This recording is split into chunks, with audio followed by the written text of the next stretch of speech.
Buenos días, bienvenidas, bienvenidos a todas y a todos quienes están aquí presentes en esta sesión especial del Seminario Permanente sobre Desarrollo Económico, Social y Tecnológico de México, también a quienes nos siguen en redes sociales y quienes están en vía Zoom.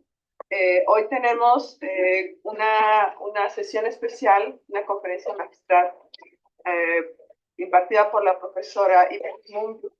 I'm going to change to English to welcome all the participants that are online and are presented here. Today is a special session for the anniversary of CIDE. As well, we have this is the first year of this seminar. We traditionally do it online, but since this is our first anniversary, we are making it here. And we are happy to have you here, and also people that are connected to Zoom and in the social media of CIDE. So I'm going to present our keynote speaker. She's Ipek. She's in applied economics and currently serves as an assistant professor in the Department of Economics at the University of Exeter Business School. Since joining the faculty in September 2019, Dr. Mumcu has made significant contributions to the field of economics of education, leveraging both primary and secondary data to explore critical education issues. Dr. Mumcu earned her PhD in economics for the Institute of Social and Economic Research at the University of Exeter before starting her current role. During her PhD studies, she conducted early field research and analyzed educational data, particularly focusing on how classroom environments and teacher interactions can improve educational and social outcomes for children. She has continued to conduct several other field studies after joining the Exeter Business School. Her research spans a wide array of topics with a particular focus on field experiments in Turkey, including provinces such as Istanbul, Ankara, and Adana, among others. Through these experiments, Dr. Mumcu has studied how educational interventions can be designed to enhance a student's outcome. Her findings have been published in leading journals such as the Review of Economics and Statistics, and American Economic Review. Currently, Dr. Mumcu is working on projects that examine how social status in school shapes students' sense of belonging, along with research on labor markets, the gender wage gap, and the impact of migration on political and social preference. So, welcome, Ipek, and thank you for accepting the invitation and for coming here. This is all yours. Thank you. Thank you so much for the introduction and also the invitation. I'm really happy to be here presenting, especially during the celebrations of the 50th anniversary of CIDE. This is such an honor for me. So let me just share my screen so you can all see my slides and what I'm going to be talking about today. So, oops, I might need some.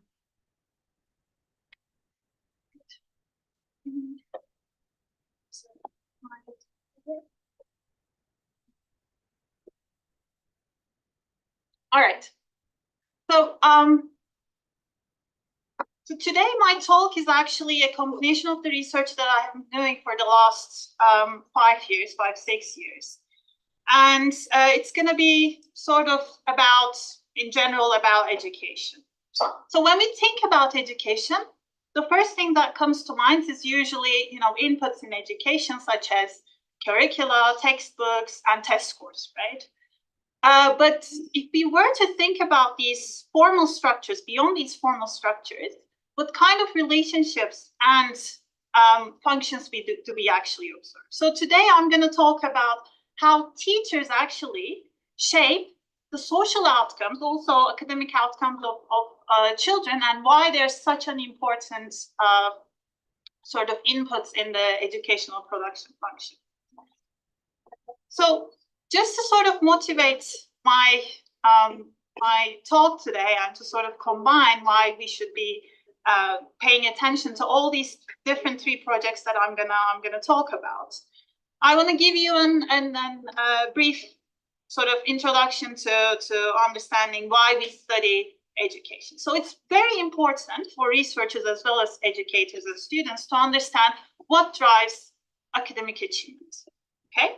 If we understand these factors, it's going to be much more easy to incorporate this in our, classrooms to increase certain outcomes that we want to desire in educational setting.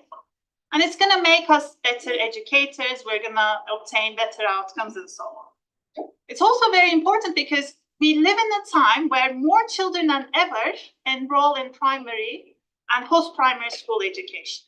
Okay? This is a global phenomenon. So if you look at the number of attendance, right, we live in a time where this has peaked in the world. However, if you look at the learning outcomes, we see that there are obviously so much difference happening across different countries. So there are countries where learning outcomes are very low.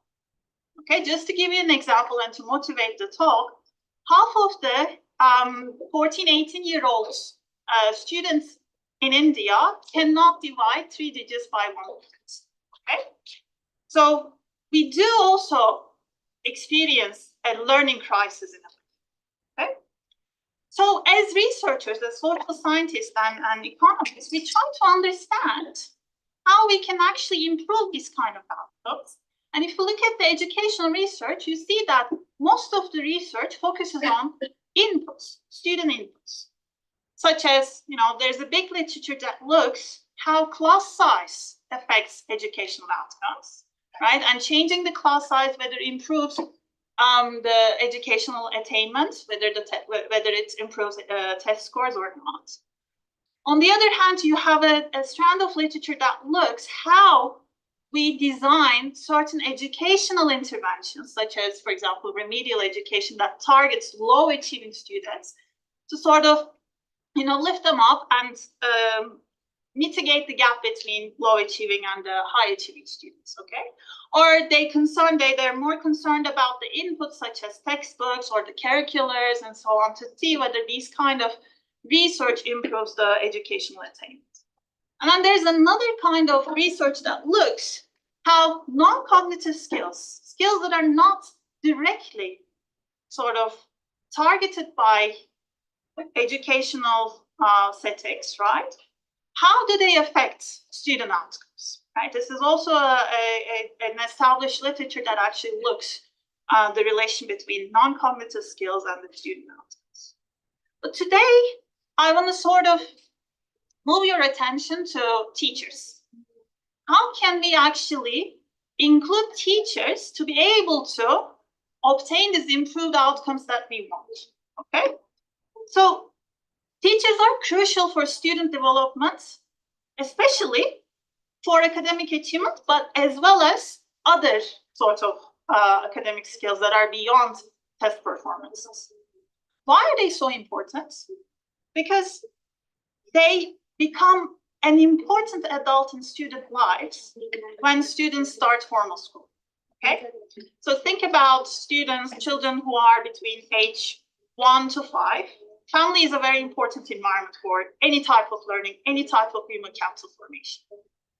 But when these students start school at age 6, they spend majority of their time with teachers within their schools, okay? So they become very important adults that influence their various outcomes. They act as role models and influence students' beliefs, attitudes, and behaviors, okay?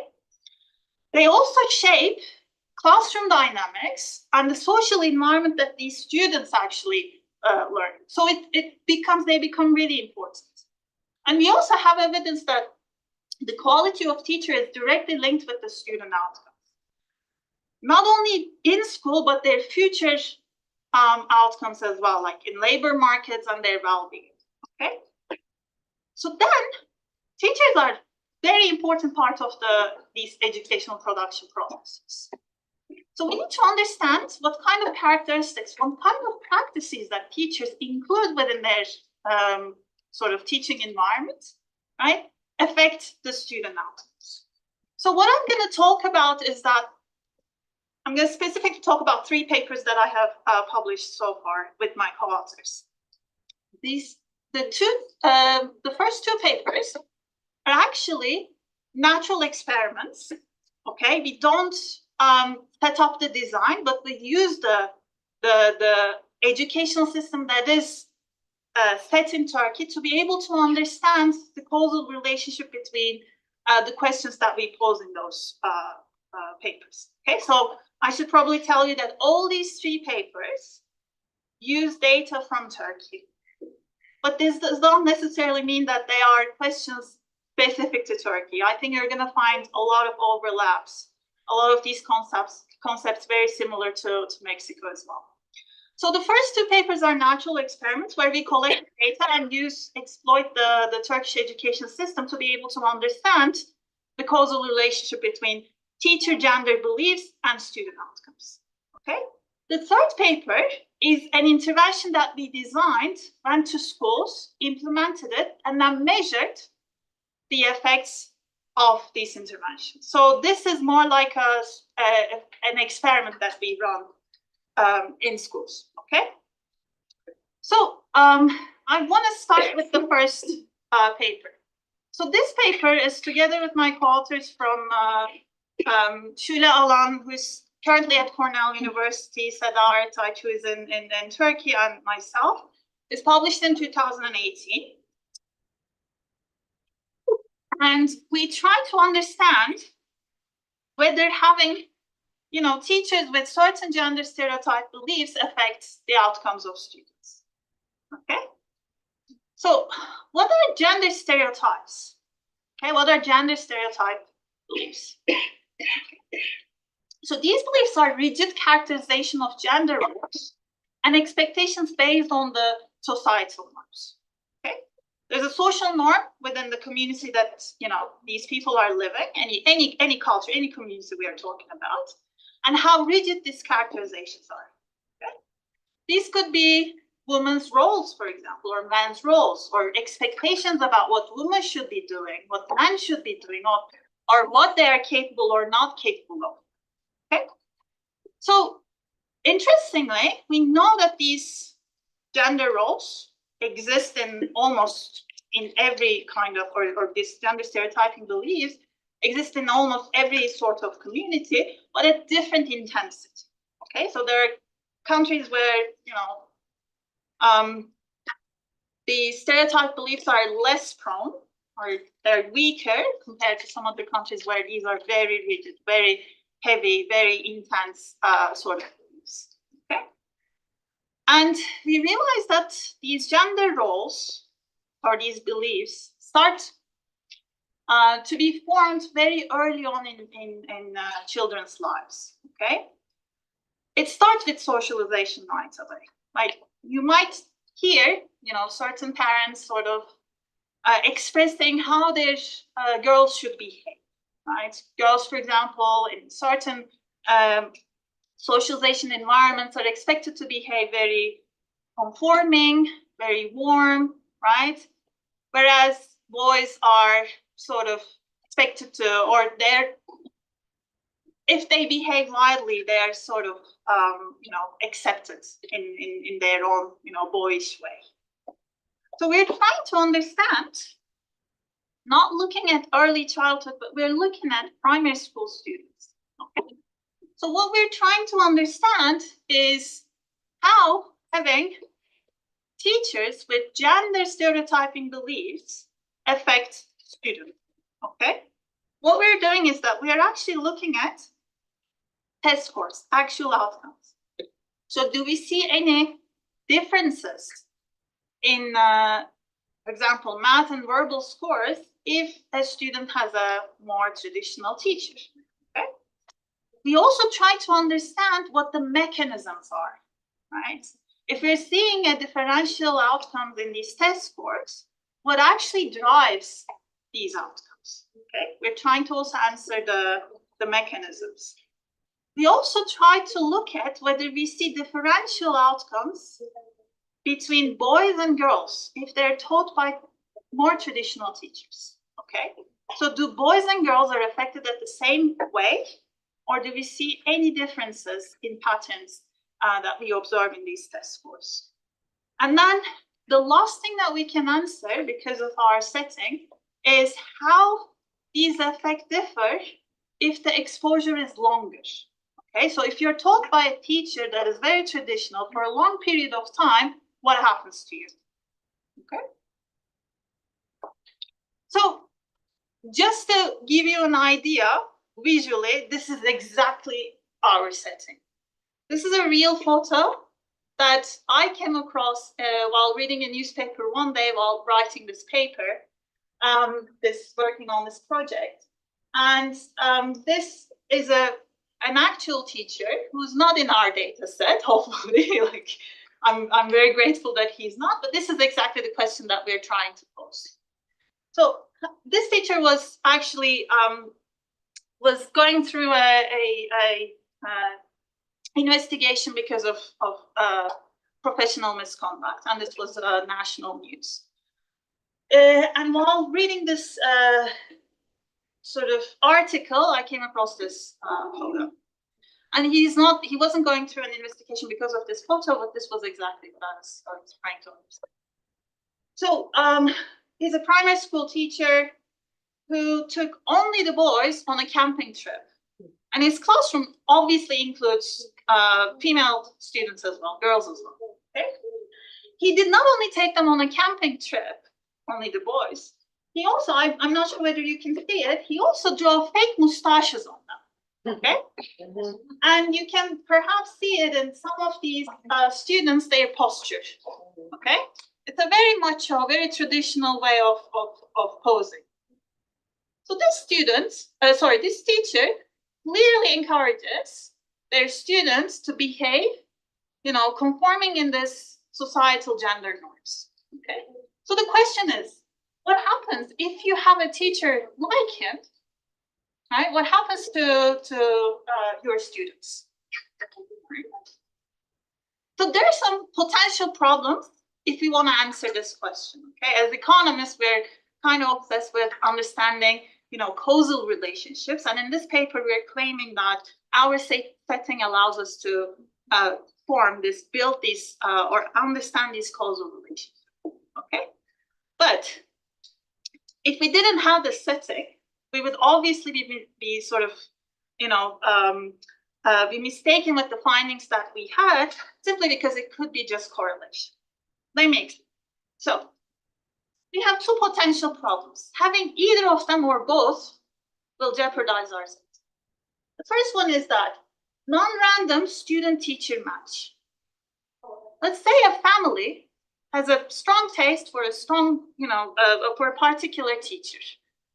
If they can send their kids to a school where this teacher is teaching, then we have this teacher-student match that is almost like the same type of teacher with the same type of students. Okay. Where, for example, let's say these students come from a very progressive families with progressive ideas, right? If they're sent to a teacher with progressive ideas and progressive, gender beliefs, then we can mistake this relationship as causality. Okay, but it's only correlation. On the other hand, if teachers can select themselves into schools, right, where these schools are, for example, in high socioeconomic neighborhoods with high resources, with a lot of resources and so on, with a specific type of students, then correlation again happens, which jeopardizes our setting. Okay, is this clear? So having either or both of them will not allow us to analyze this in a causal way. However, Turkish public education system creates an experiment. Okay, there are three components that we utilize. The first one is that given a catchment area in your neighborhood, you can choose the school that you want to attend. Okay. However, upon registration, you have no, as a family or a student, you have no right to choose which classroom you are going to be assigned to. It's completely random. It happens as in lotteries, okay, where head of teachers literally just draw names from a bag, or they have this system where they assign on the basis of, you know, first come, first serve, where you have random allocation of students to classrooms, where teachers also randomly allocated to these classrooms. Okay. I didn't mention this, but in primary school, once you're assigned to a classroom, your set of peers stay the same for the next 4 years until the end of primary school. You're also taught by a single teacher for the remaining. So there are no subject teachers. There's only a homeroom teacher that teaches every subject except English and religious studies. Okay, so maths, verbal, social sciences, anything is taught by this single homeroom teacher. Then the second sort of factor that we utilize is that teachers have no or very little saying in which sort of schools that they want to teach. Okay, so every assignment happens centrally. I'm saying near random because there's a service point system where they collect these service points throughout the years, and they can ask or they can submit an application to be reassigned to somewhere else. Okay, so you know, certain sort of districts or neighborhoods bring you a higher service points because these are very disadvantaged areas. So there's near random assignment. So you can still not choose exactly which school you may want to assign after collecting these service points, but you can have preferences over provinces, for example. That's what I'm saying here. And then there's a variation of lengths to exposure to the same teacher, because there might be turnover of either students or teachers, right? Teachers might be applying for reassigning of another school, so you might have a new teacher and so on. Okay, so we're going to use all of these to be able to understand the causal patterns we see in this setting. So we collected the data from Istanbul. Istanbul is very similar to, I feel like Istanbul is very similar to Mexico City. It's a very chaotic big city with, you know, 16 million people. It has people from all walks of life. It is a good representation of the entire country because you have high socioeconomic status, families, low, very low socio. You have a very diverse population. We collected this data in spring 2015 and fall 2015. We collected a rich data set from 4,000 students and from their teachers. So in this data, we have 145 teachers, 50 schools, and 4,000 students. And we have a lot of information on these students, okay? We have their test scores, we have their intelligence scores, we have their gender stereotyping beliefs, their self-confidence, grades, socioeconomic status, the teacher's perception of their academic sort of motivation, all sorts of things, as well as a lot of information about the teachers. So our primary interest was the gender stereotype beliefs. Okay? So we collected this information using survey data, okay, survey questions, where each student and teacher stated whether they strongly or, you know, slightly agree or disagree to statements that we have given them.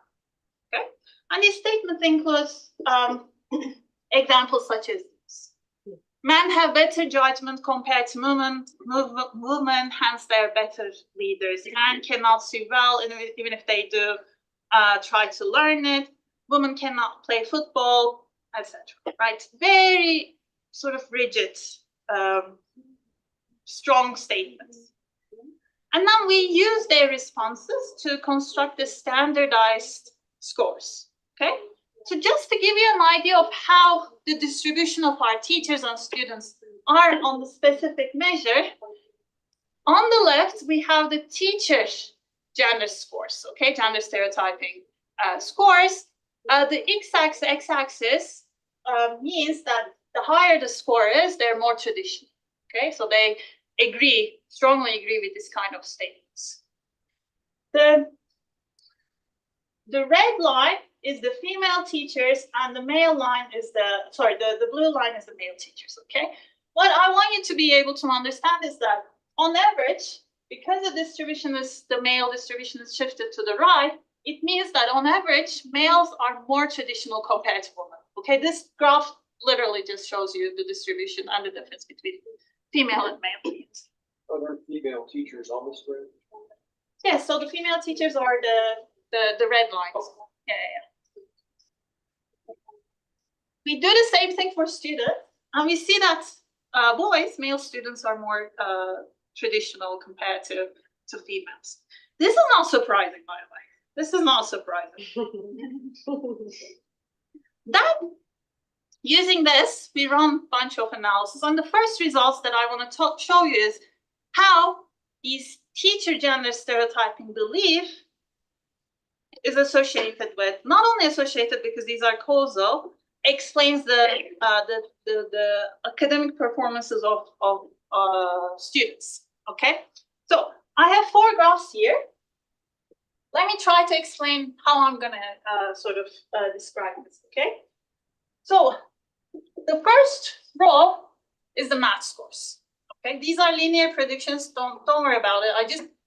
I wanted to make it visually more convincing, okay? I didn't want to just put tables.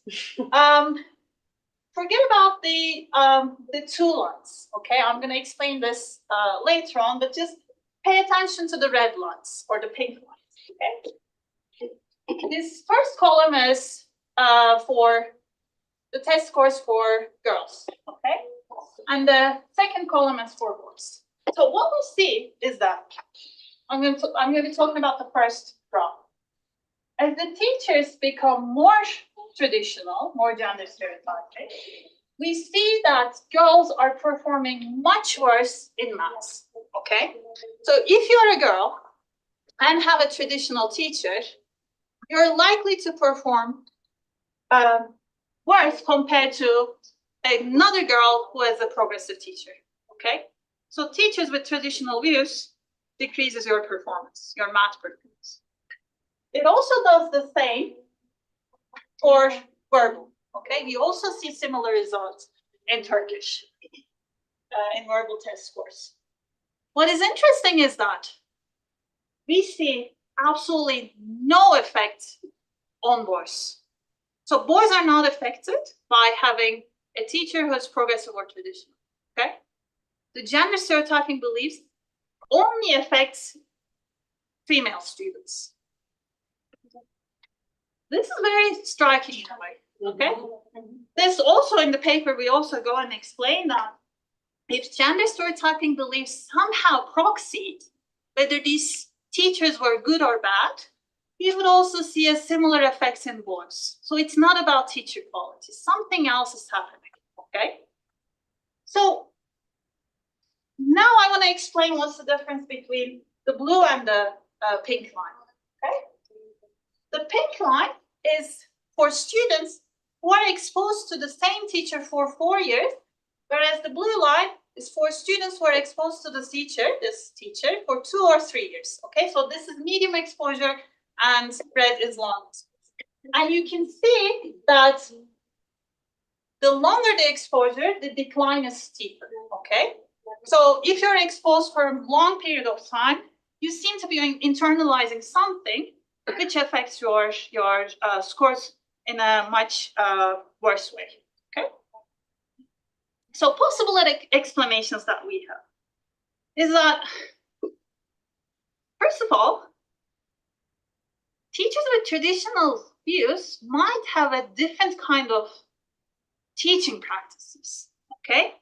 They might believe that girls, for example, need fewer academic skills, right? Which subtly impact their teaching styles. Maybe they're not really talking to the female students that much, or maybe they're not really giving enough homework to the female students, which affects their outcomes. We do not know this exactly. We also think maybe there's a differential feedback provision going on, okay? Or they may not be really answering the female students' questions more thoroughly compared to males, okay? The second thing is that maybe there is a direct transmission happening, right? Girls do understand that their teachers hold these beliefs, so they start internalizing this, where their self-confidence and their academic motivation is lower compared to their male counterparts, okay? And then this literally triggers the stereotype threats, where we see girls being more anxious in more male-dominated subjects, for example, like STEM subjects, okay? So unfortunately, we cannot really answer which of these mechanisms are at place in our setting, except looking at whether this teacher gender stereotyping beliefs are transmitted to students directly or not. So this is the only evidence that we can provide. So we look how having a traditional teacher changes the students' own gender stereotyping beliefs, okay? And what we observe is that having a traditional teacher increases girls' stereotyping beliefs by 0.2 standard deviation, while it does not have any effect on boys, okay? So the only thing that we can provide evidence is that there's a direct bias transmission, the first one, right? The first, in the second part, the first bullet point. All right. So just to summarize, what we show is that the teacher's beliefs are important, especially regarding the gender stereotype beliefs, and it's only important for female students, okay? But this does not necessarily mean that, you know, this is such a dark picture, because if a female student has a progressive teacher, it means that they will be performing really well as well, okay? So what we are really trying to say is that perhaps we can actually change the beliefs of teachers to utilize them, increasing, you know, the female academic performances within the population that we are interested in, okay? So let me continue to the second paper quickly, which is very much in line with what I have described in the first paper. We use a very similar setting, but look at a different belief, okay? So in this paper, what I'm gonna try to talk about is how teachers' ethnic prejudices, ethnic biases actually affects social cohesion in the classroom, okay? So we're gonna look at socialization between different groups when you have a very racist teacher or, you know, very unbiased teacher and so on. So why is this topic important? Because ethnic prejudices and stereotypes are at the core of ethnic tension we observe in the world, okay? And if you look at the migration patterns, right, we have seen an increased migration flow in recent years, either through forced migration or voluntary migration, as, you know, our borders are becoming more open and open, and as people are sort of, you know, have to move because of different reasons. So we live in a world where communities, societies are more diverse, where there are multiple ethnic groups. So understanding how interaction between these ethnic groups and their social interaction is very important, right, to create socially cohesive communities. So we sort of consider schools as an environment where this is like a trial run for the entire society, where students from different groups are put in an environment together where they have contact with each other, okay? So if schools are like this, how do teachers sort of facilitate these kind of socialization contexts, okay? So what we do in this paper is that we show that teachers' ethnic biases leads to a more segregated classroom environment where, you know, segregation happens both socially and physically, okay?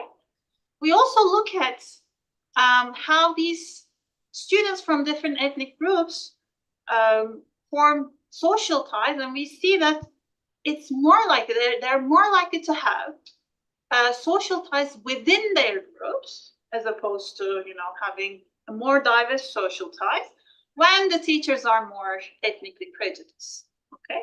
There's also high bullying activities going on, and there's lower achievement of students who are not from the host community, okay? So again, it looks like this is such a dark picture, but always keep in mind that the opposite happens when you have very progressive, very open-minded teachers, okay? So again, Turkish education system allow us to use this natural experiment. So what happens? In my setting, I have two ethnic groups. Turkish students, host students, they're not always Turkish students. There might be Kurdish as well. Kurds are another ethnically different group in Turkey. But in our setting, they are part of the host community as well. So we have host students and refugee students. Refugee students are students who came from Syria with this flow of refugees in 2011. So Turkey has received over 4 million refugees starting from the Syrian civil war. And by the time when we started running this experiment, 1 million of these refugees were school children, okay? School-age children. In 2017, 2018, Ministry of Education mandated that all these special education centers that were set up for Syrian refugees were to be eliminated. And every student, Syrian student, has to enroll in a Turkish education education institute, which is, primary schools or secondary schools or high schools and so on. And when they were enrolling, schools were also mandated to randomly assign these students to classroom based on their age, okay? So they would not be a sort of concentration of refugee students in one classroom, but they will be equally distributed across all the classrooms within a cohort, okay? And again, we use the Turkish public education system where open registration, everyone is randomly allocated to teachers, to classrooms, and there's no sort of self-selection into teachers and classrooms and so on, okay? So this time, we move to the south of Turkey, where we see a high concentration of refugee population, okay? So this data comes from two study sites, Mersin and Şanlıurfa. Mersin is a port city, which does not have a direct border with Syria, but has one of the highest refugee populations in Turkey at the time, okay? Şanlıurfa, on the other hand, you can't really see it, but this area is Syria, so has a direct border to Syria. And there were a lot of refugee camps towards the border of Şanlıurfa, okay? So we have... Yes. Ya para que ahorita que me dé email da él. Le cambié porque lo va a firmar. All right.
Yeah. Yes? Okay, great. So our primary outcomes are social ties. And it's very interesting how we collected this data. So I'm gonna talk a little bit about that. So we go to the classrooms, we run these experiments in each classroom for minimum 2 hours. And we ask a bunch of things, right? We have survey questions, we administer tests, we have intelligence tests, we ask them, we play them, or they become subjects in our economics experiments as well. We do some behavioral tasks and so on, okay? But we also ask them about their social networks.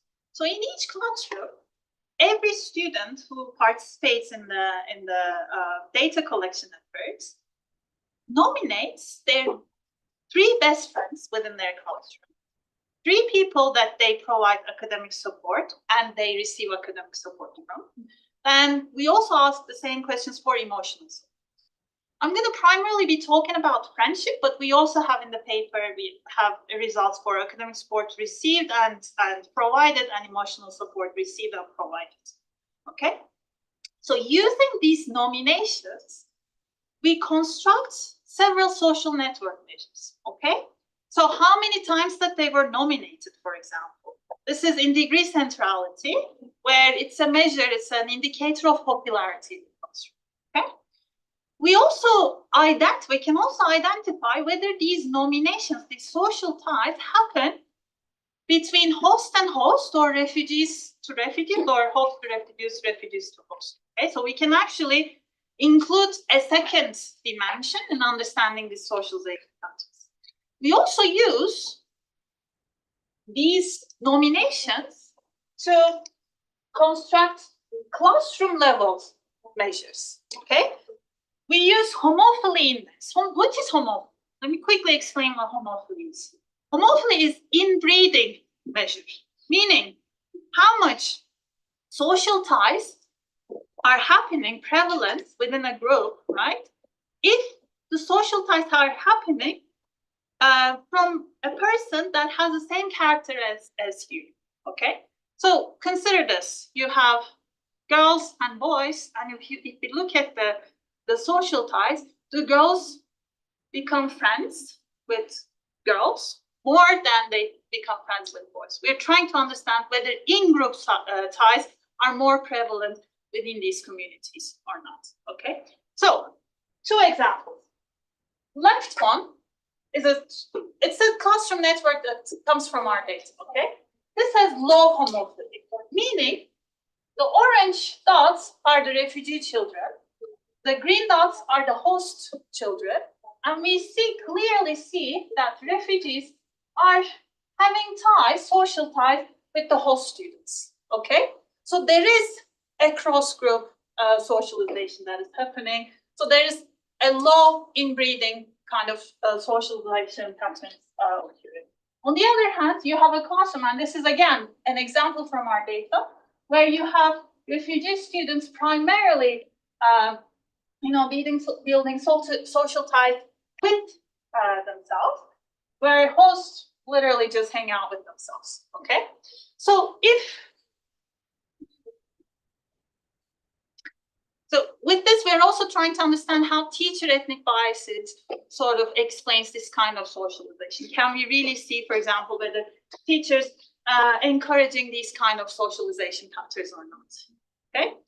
Then teacher ethnic biases, I'm not gonna spend so much time on this, but this is sort of an experiment, not an experimental task, but it's more behavioral task, where this is a well-known task in the psychology literature, an implicit association test, okay? You can actually go to the website, it's a psychology lab in Harvard, and you can actually do this implicit association test yourself to see, you know, whatever you want to see. But we adopted this to the Syria Turkey setting to be able to understand how teachers sort of hold these kind of implicit associations in their beliefs. Okay. So let me just quickly explain what kind of teachers are ethnically prejudiced. Okay. We try to predict teachers' ethnic biases by running a regression with a bunch of teacher characteristics. The proportion of refugees in the classroom does not predict at all, right? The first thing you might think, oh, but perhaps because they are more exposed to refugee children in their classrooms, they might be more prejudiced. This does not explain as well. Their experience, their demographics, nothing explains. Their teaching styles has no impact whatsoever. You might say, oh, maybe, you know, teachers with ethnic prejudices, maybe they're bad teachers. They're not. They're not bad teachers. Their motivation, no.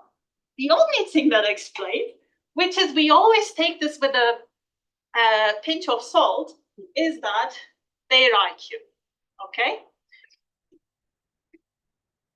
One standard deviation increase in teachers' IQ decreases their ethnic prejudices, okay? So you might say, if they're more intelligent, they're less likely to be, hold these biases. But these are predictions, okay? These are just predictions. We also looked whether there was a non-random assignment of students to these teachers, and we see that there's no student ability sorting across classrooms. Also, the refugee children were equally distributed across classrooms within a school, okay? So what do we find? So there will be more tables, but bear with me, okay? So one standard deviation increase in teacher ethnic bias reduces refugee social ties, okay? An average social tie a refugee has is around 1.36.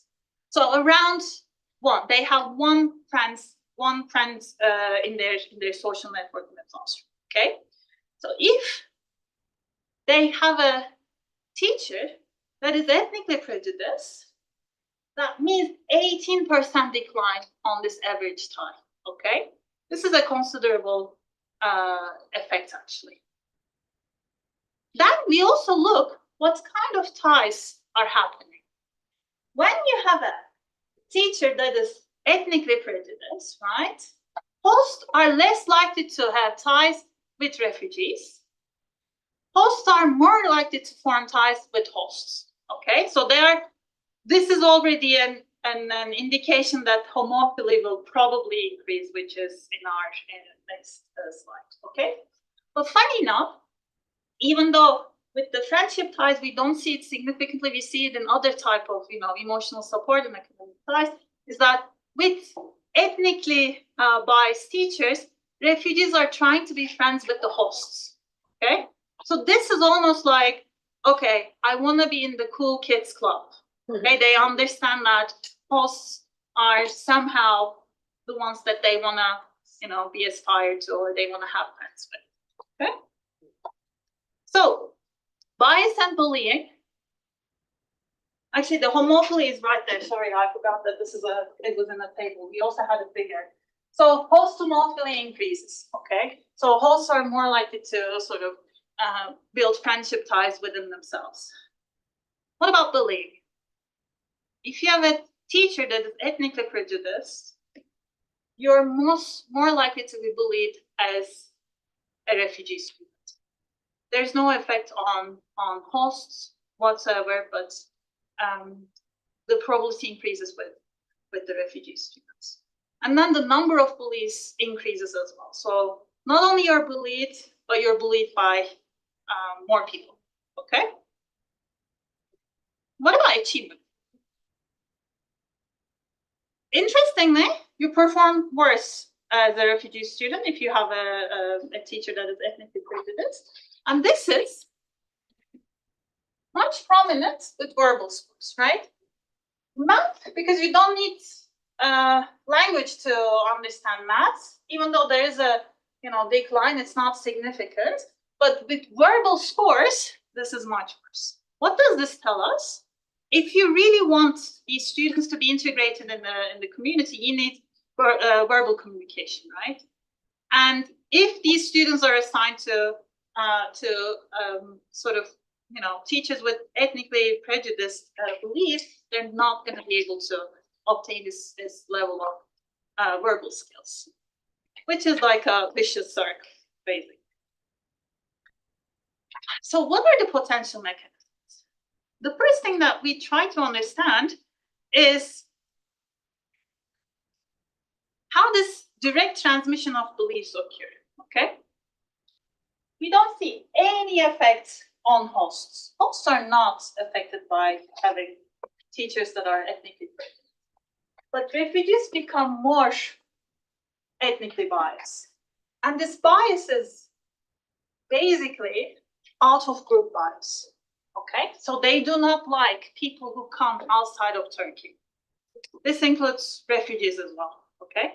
So they become much more racist involved, okay? We also look whether, we ask each student which student in the classroom is the teacher's favorite, okay?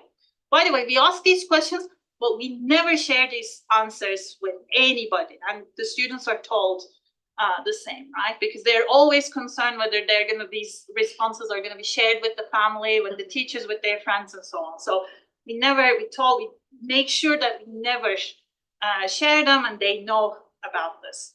So refugees are less likely to be nominated as teachers' favorites. They are also seated at the back because we have the seating, we collected the seating charts as well.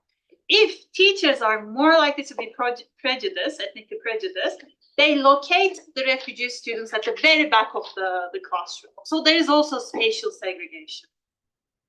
So,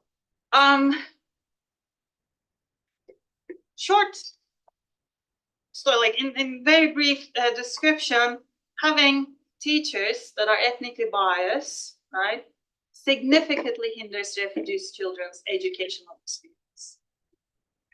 Any questions so far? Yes. What role does language learn? I mean, can you just briefly overview how they address language learning to integrate the students when you arrive so they can learn Turkish? So the students that were in our data set, majority of them were born in Turkey. Because by the time they arrived, or they didn't arrive, their parents arrived, right? They were either born in Turkey or they were very little, where they quickly actually acquired the language. So we had very little problem in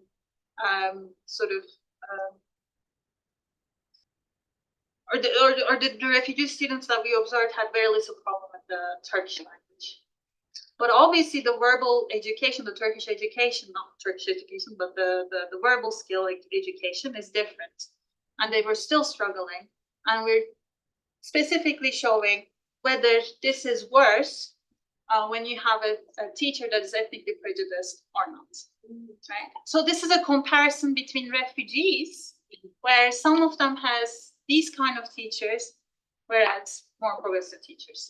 Okay. But language acquisition was a general problem, but not a huge problem. Yeah. All right. So, yes. How do you differentiate the quality of teaching?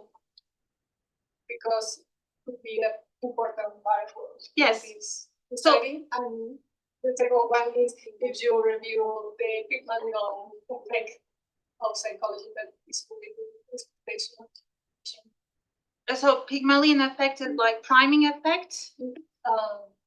Yeah, but it's related especially with the expectation that teachers have of the student to evolve, and it influences in the performance of the students. So they expect students to perform worse, and they perform worse. Yeah. So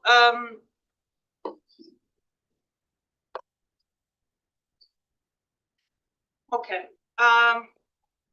Let me think. So the first question was the teaching quality, right? So we have no information about what the teacher's knowledge were. Okay. The only concern is that if, because this is a causal setting where we compare teachers, multiple teachers within the same school who show different kind of teacher stereotyping groups, okay? So you're in the same school, let's say there are 3 classrooms, right? A, B, and C. If A has a teacher with a ethnically prejudiced beliefs, right? How do their students behave or perform compared to the other ones? So the concern is if teacher ethnic prejudice somehow proxies teacher quality, okay? If these teachers are also bad teachers, do we see any effect? Okay, that's the question. Our answer to this is that we have, again, no effect on the hosts. If these teachers are bad teachers, then we should also see worse effects, right? Effects, negative effects on the host students too. Host students are not affected by this. So this is our explanation. I think this is pretty common. So what about the expectation that you have that the refugee students are going to be bad, let's say, or, you know, they are from, if you're holding racist prejudices, for example, you might think that they are in a lower class with low IQ and so on, right? This might reflect in teaching practices, like in similar to the gender stereotypes, right? So you may have this expectation and you may reflect this in your teaching practices, which may explain this kind of stuff. It's not precisely a Pygmalion effect as you said it, because your behavior is, you know, I mean, the channel is that you have this belief and you reflect this, you project this in your teaching practices, which causes this kind of stuff, right? You might also hold these beliefs, but do not show any kind of practices. That's perfectly fine. You wouldn't be able to see any differential effects or any negative effect on the outcomes. I'm not sure whether this would be a Pygmalion effect as you said it. Is this a convincing answer for you or? Yeah, it is another point of view maybe. Okay. From psychology. This, I think could be a good complement. But I think our beliefs definitely is reflected, is projected in our behavior, in our practices, which explains why we see this kind of differential patterns, right?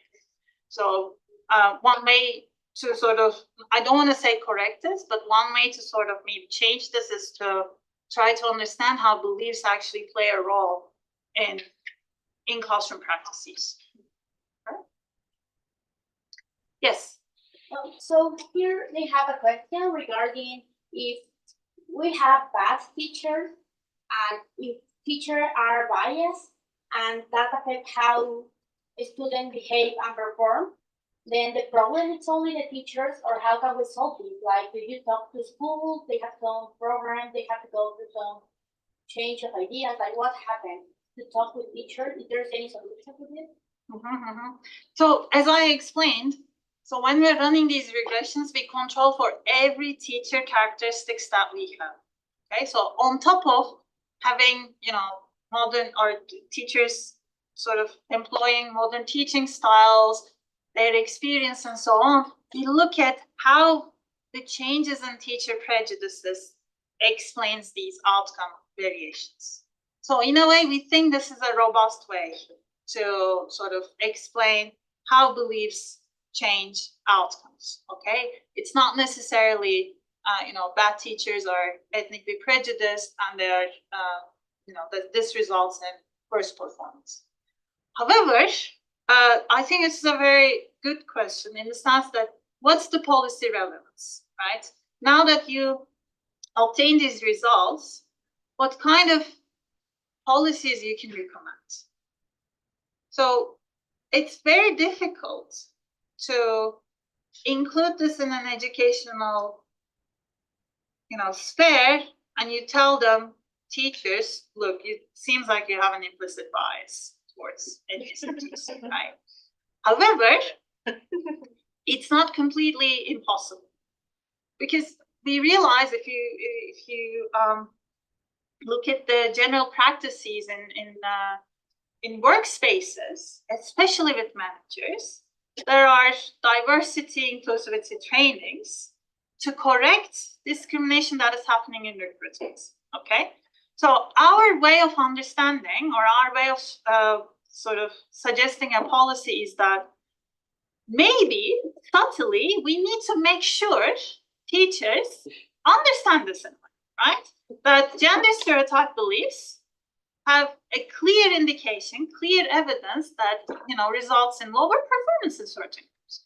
And I think prejudices might result in mechanisms that will not benefit the students from different ethnicities. So we need to maybe include trainings. I know this sounds, by the way, this sounds not productive in a way, because teachers, I don't know how is it in Mexico, but teachers in Turkey, they go through trainings so much that they have a training fatigue, okay? But maybe we need to make sure that this happens in a very, critical, clever way so that they understand it. And I think there is room for it. Because when we show this to some of the teachers, they were quite shocked that these relationships were this, clear, and sometimes awareness change certain patterns. It's possible.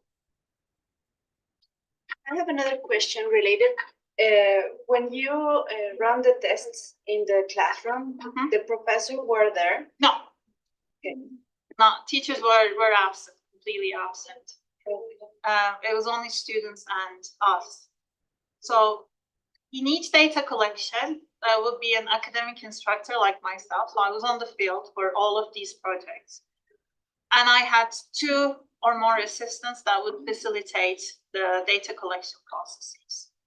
And teachers were not there. Head teachers were not. There were no one from the teaching staff in the school.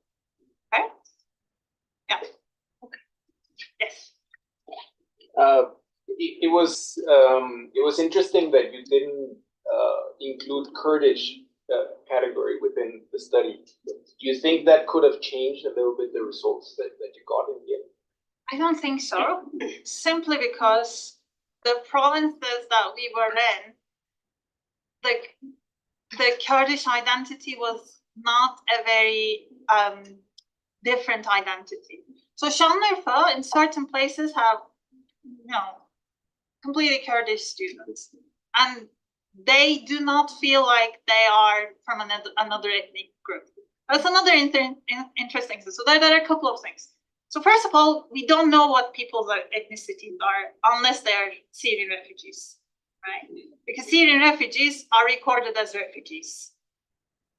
We don't know whether people are, Turkish ethnicity. Also, Turkish ethnicity is a bit like, you never know, right? You're very mixed. So we try to collect this data by asking what languages were spoken in the family. Okay, it was a variable that was very noisy. We didn't like using it because we realized everyone had one family member that speaks Kurdish in their family, and then we would have to really go and ask for this, like, what language does your mother speak? And like, this and this, and they don't know. And then we go and, what about your grandma? Oh, yes, she doesn't speak Turkish, right? And then we were like, okay. So it was a very noisy data. And also, they don't really understand the Turkish Kurdish identity that much.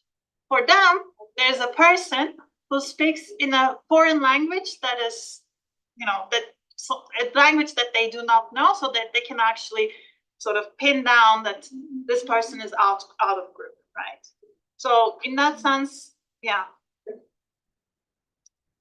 So I had 2 questions. One is, have you considered geographic variability in the data, and then also the depth of ties, so strength of ties as opposed to just presence of work? So geographic variation. So this is, the regressions all have school fixed effects. What does that mean in statistical sense? What we do is we compare students that are in the same school but in different classes. That completely rules out geographical variation. But obviously there is. Yes. Oh, but you had another question. Strength of ties. So not just the presence of tie, but strength of tie. But I'm curious is maybe refugee to refugee relationships are also weakened in the place where you have ethnic bias with a teacher.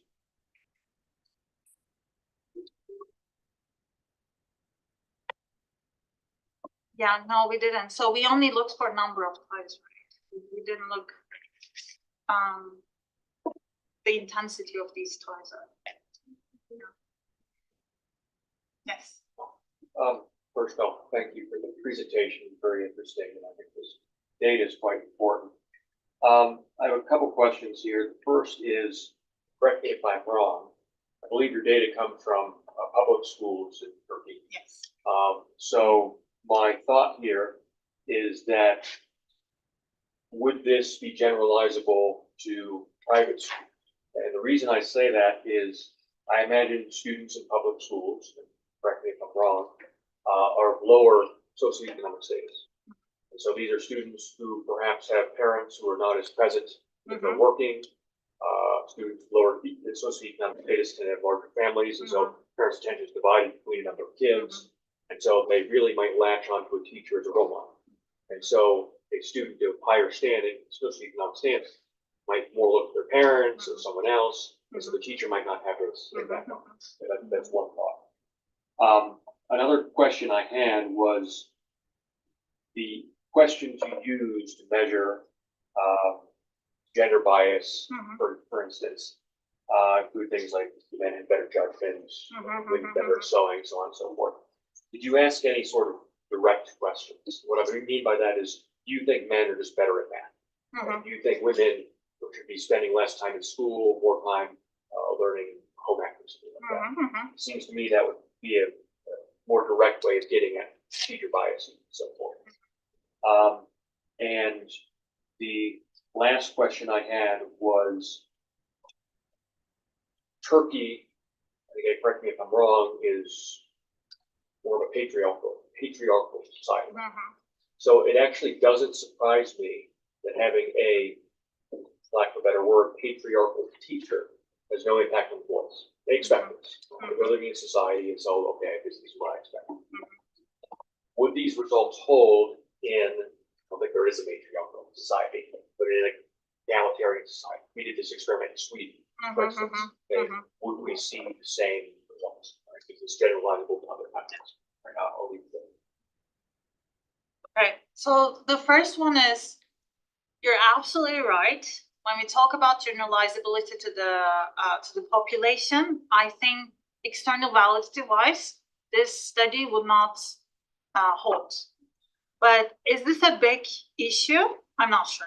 Simply because we were very much interested in understanding how this variation occurs in this type of subpopulations, right? So, as you said,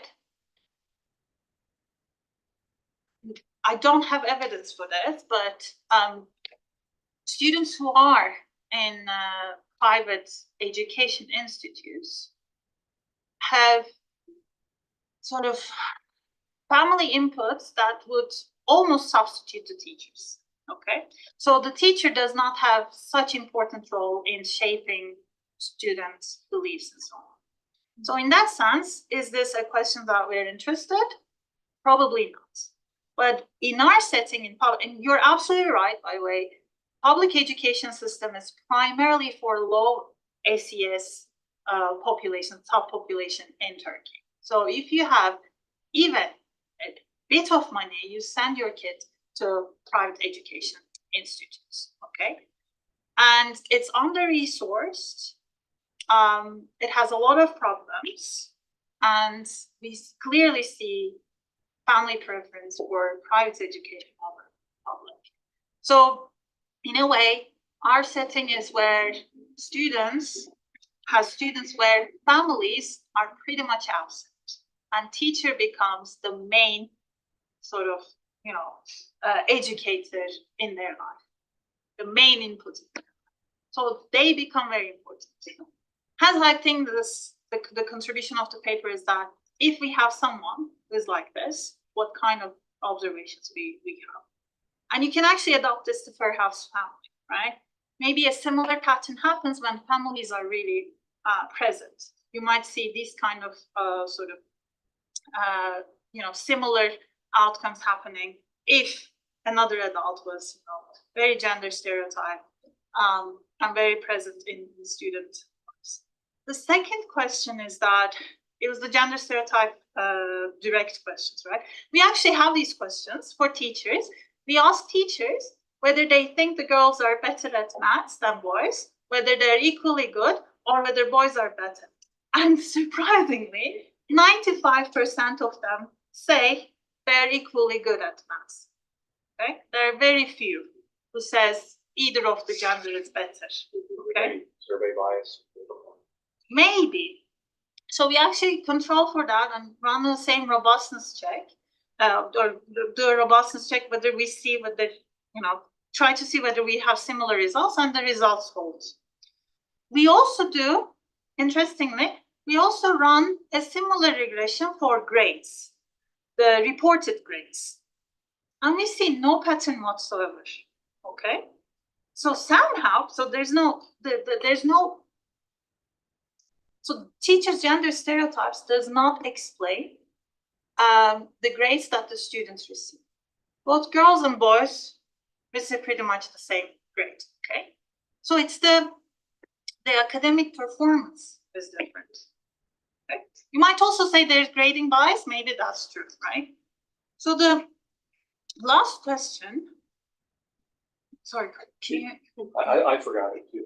The difference in Sweden. Oh, yeah. Sweden. Yeah, granted some other.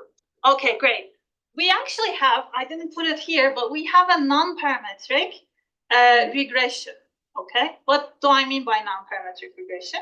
We take, do not fit a linear parametric function, but look at distribution of the gender stereotype in a very small shrinked sort of space and try to visually show how this changes. Okay, so it might be like a curvature, for example. It's not a linear relationship. And what we see for boys is that the teachers with very low gender stereotype beliefs has a relationship that goes similar to the ones with girls. Meaning, if you have a progressive teacher, they actually changes males' performance. Okay, that means that progressive teachers are good for both girls and males. Okay, which means in Sweden, I don't want to say anything because I don't want to talk without having evidence myself. But in Sweden, if you had a stereotypical teacher, maybe this would also, create negative effects for some students. But obviously, I think this is very relevant for countries that have, very rigid gender role characterization. And unfortunately, these countries are not few in the world. I actually have one other paper, but should we just stop or? We have time. Are you sure? Yeah. We can also have a discussion. I really don't mind. But let me, go quickly through. This is a little bit different compared to what I have already explained. First of all, we're not really looking at teachers' beliefs. We're actually trying to understand the teaching practices that are happening in the classroom, okay? And the second thing is that this is an experimental paper, meaning we're using randomized controlled trials to be able to identify how pedagogy and teaching practices changes student outcomes. What's an RCT? RCTs, randomized controlled trials, are methods that economists or social scientists borrowed from medical sciences. You might be familiar with this concept simply because, for example, drug trials or vaccination trials uses randomized controlled trials, okay? This method, where they take a sample, divide a sample into different groups, and they give the drugs or the vaccination or whatever the treatment is to one group, see how they behave, how they change, and compare it to the control which has not received anything. Okay. So what happens is that there are a couple of components that define RCTs. The first one is there will be random assignment of treatment to one group, and then there will be another, at least one group that is not going to receive any sort of information, any sort of intervention, or any sort of treatment, which will behave as a control. Okay? And this random assignment is important because this will eliminate any sort of selection that might occur into treatment. Remember what I said about natural experiments? If we had non-random match of students to teachers, we might mistaken, correlations with causation. With this, we are eliminating all sorts of individual characteristics that might explain average behavior. Okay? So no selection bias occurring in the data. So what happens is that usually in an RCT, you go and recruit all your subjects and collect data, which is called baseline data collection. This is your study. You have data on everyone. You can use this baseline data to determine who you want to assign to control and treatment, or you may not want to do that. But for checks, we usually do. We check whether control and treatment are balanced in observable characteristics. Then you randomly assign them into control and treatment, and then give the intervention, have an endline data collection, and compare the averages of these two groups, and to see whether there's any difference in the treatment group. Okay, so that's the idea. What did we do? We came up with a project called Nurturing Curiosity. And this was to understand what is a good pedagogy that will stimulate curiosity in primary school students, okay? Primary school age students. So this curiosity has to be a natural curiosity. We used evidence that we obtained from neuropsychology, okay, where we saw that curiosity has a similar mechanism as any sort of hunger that is happening in the brain. Okay, so there are brain functions, neuropsychological patterns that happens that's very similar in curiosity, that is very similar to physical hunger, for example. So we took this concept and we said, okay, we need to create information hunger in students, right, through this pedagogy. We also said that this pedagogy should be very experiential, right? It will be hands-on, it will stimulate inquiry, and eventually results in deep learning. So I'm gonna pass this. We came up with Curious Classroom, okay? So we designed a curriculum and then designed an activity book where each week, it wasn't compulsory by the way, but students who were in the treatment group, if their teacher allowed them, would be able to do this. We basically created activities or took activities using methodology that's, it's very common in educational settings, right? Where students became like scientists. So they were doing hands-on stuff, right? Running experiments at home, doing like logbooks, coming to the classroom, reporting these logbooks, coming with, questions to the teacher, to their peers, and so on. So I had various activities in the curriculum. We did run the study in 2 study sites, Mersin again and Adana. In total, we had 11,000 students, okay? 11,000 students. They were mostly grade 4 students, so 11 years old, okay? What we did is, once we recruited these students and teachers, we invited teachers for a teacher training, explained the foundation of what we were doing, in the sense that these neurological studies where curiosity was explained, right? We were also giving them examples of good pedagogy, and we also encouraged them to come up with their own way of teaching practices that would sort of incorporate these elements of pedagogy. We also went through the entire activity book, and we asked them to include them in their normal curriculum, right? If they, for example, if they were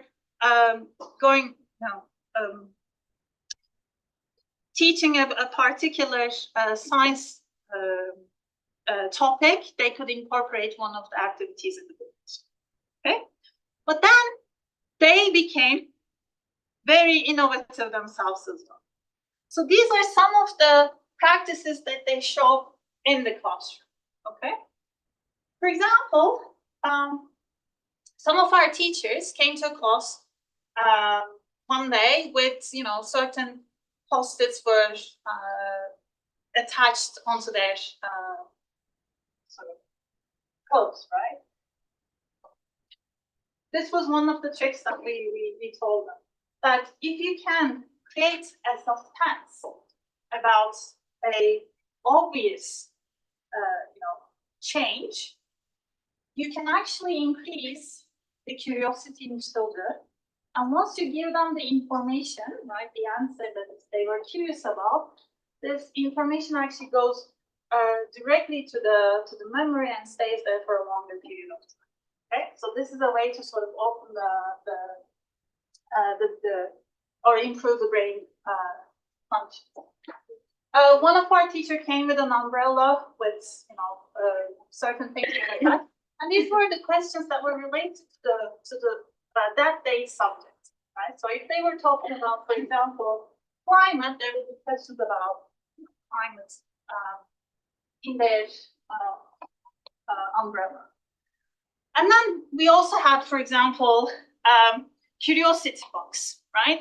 It was a box that stayed in the classroom for the entire term, where students would put questions that they had, and every Friday, for example, one of our teachers, every Friday, they would just draw one question, tell the students, and then give them as an homework to, you know, find the answers and bring it on Monday, right?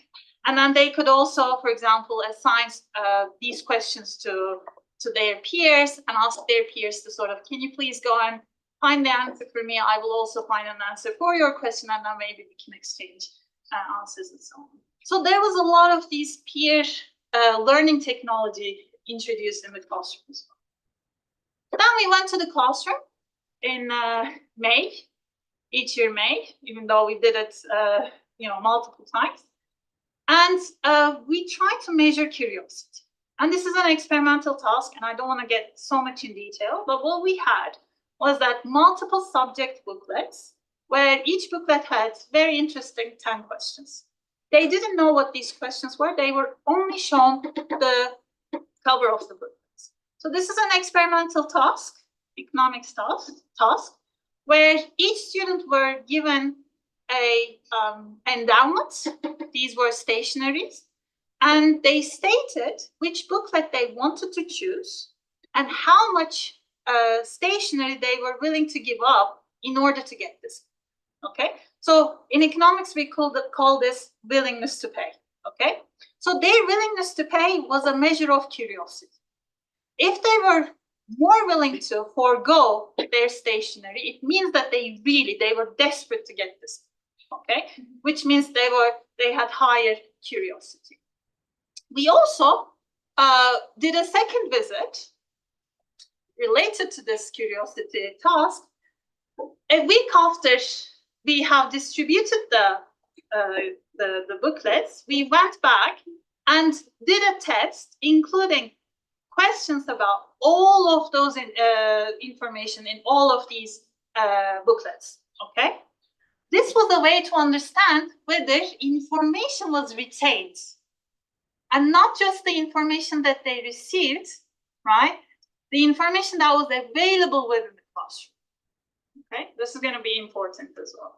So we find that our treatment pedagogy, what they have done in the classroom for 4 months, increased interest in general curiosity, but more specifically science curiosity. Okay. We also saw that this stimulated deep learning. Okay. And then we see that science test scores were on average higher in classrooms that received the curiosity treatment. Interestingly, we have one study site, Mersin, which initial data collection was 2018. We wanted to go for long-term data collection, but COVID happened, and in Turkey, COVID meant 2 years of school closures. So by the time we were able to go back to these classrooms, it was already 3 years after the intervention. And we did run similar tests, and with our analysis, we were able to still obtain that these results persisted even after 3 years of, 3 years plus a pandemic or 2 of those years. So these are going to be very simple visualization. The first one is that we looked at how control group and treatment group chooses their booklets, okay? So whether there's any differential ways that they chose their booklets. Our primary, in the paper, we show these results for all of these subjects, specific books, okay? But I'm just going to show you the science booklet. If you look at the difference, this difference is actually significant. So treatment students were more likely to choose science booklets compared to control.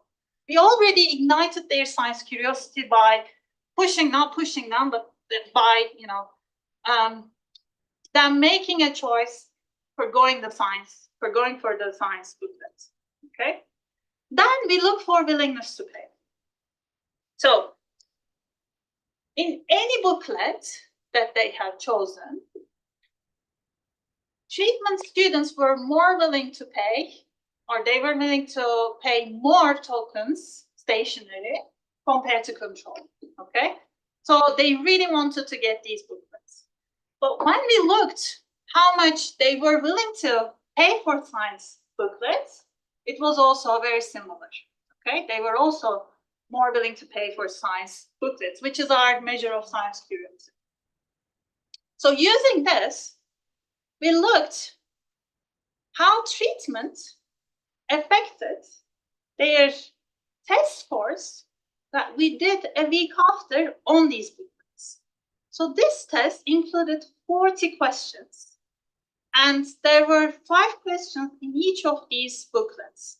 Okay, remember, what do I have? I have vehicles, animals, history, human body, science, cartoons, space, and sports. So there were topics that were not related to science at all. And I call this 9 science booklets, okay, 9 science information.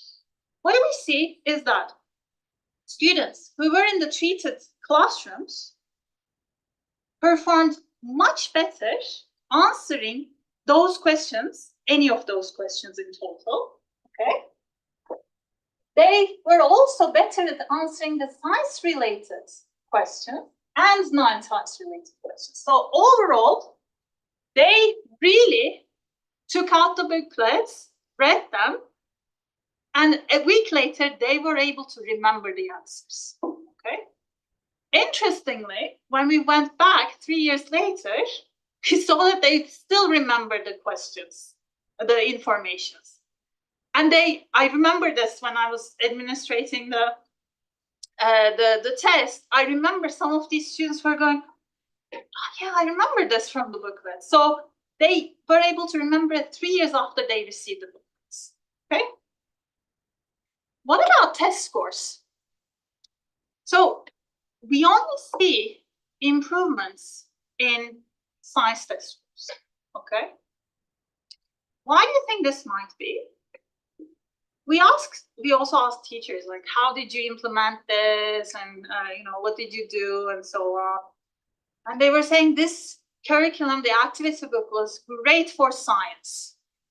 Like, we were able to include many of these activities for science subject-specific topics. And we saw that this actually was used primarily for science. Hence, we do not have any effect on maths and verbal, okay? But this does not necessarily mean that pedagogy cannot be used for other subjects either. They just need to adapt. I think because we gave them the activities, they were more likely to adopt this in the science curriculum. So what changed in teachers? Because teachers were trained, and we realized at the end line that they behaved a little bit differently.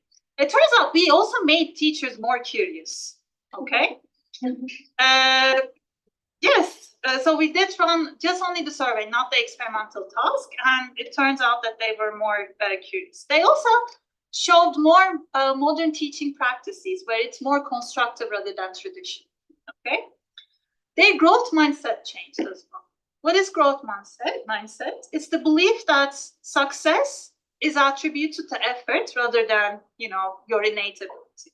So they realize that, learning is much more likely to happen if you put an effort, right? Instead of, relying on your intelligence, basically. And we see also improvements in student beliefs and attitudes as well. So I highlighted the ones that are important and the ones that are significant in red, right? So what we see is that, I think that this is the most important here. We see that critical thinking has increased, which is very important in the scientific processes, right? So students were able to critically understand and analyze the information they got as well, right? Because they were more curious, they were going for more inquiry-based sort of information search. They understand or they built more critical thinking as well. And then we also try to understand how this retention happens in their networks, because not everybody got the booklets they wanted. And we clearly saw during the experiments that the minute we distributed the booklets, people started exchanging the booklets. And we were trying to understand whether this was a higher phenomenon that was happening in treated classrooms. And it turns out that even if you did not receive booklets, okay, because there was a setting where you were not randomly chosen not to receive a booklet, students were still able to answer questions more than the control group. So they really went and used their network to sort of retain this information. So this also gave us an idea that social networks in the classroom can be used to facilitate learning, right? So peer learning technologies. So with this study, we sort of suggest that curiosity enhancing practices can be used. And this is very easy, very cost-effective way of doing it. And perhaps a shift from traditional passive learning, and I think a lot of educators already advocated for this, but this already gives an evidence that this is doable and it results in very positive outcomes in students.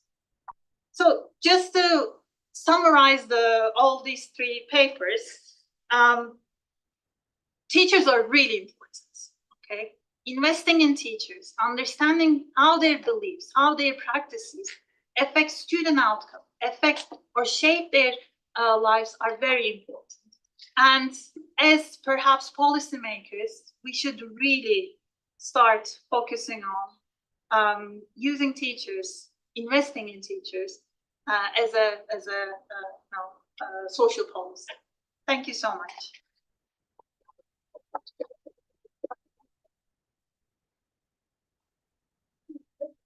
More questions or preguntas? Or from the people that are connected from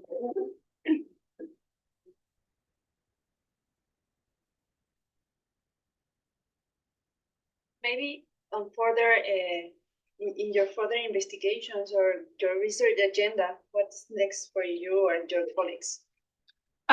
So I think social networks is definitely something that we really want to utilize and understand better. Simply because it's clear that teachers are important, but students can be used as they're active learners, but they can be active teachers as well. So we're trying to understand how one's own social networks or social status can be utilized to improve,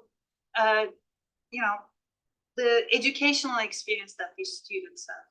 So I have one paper that is that looks how social status in classroom networks affects sense of belonging in the secondary schools, for example. So that's one line of research that sort of I would like to go more in detail. The second one is digital technologies. So we're trying to understand whether digital technologies that are available to students can become a complementary method for stimulating curiosity. Because as we understand, once you increase curiosity, students become more autonomous for seeking, information and learning.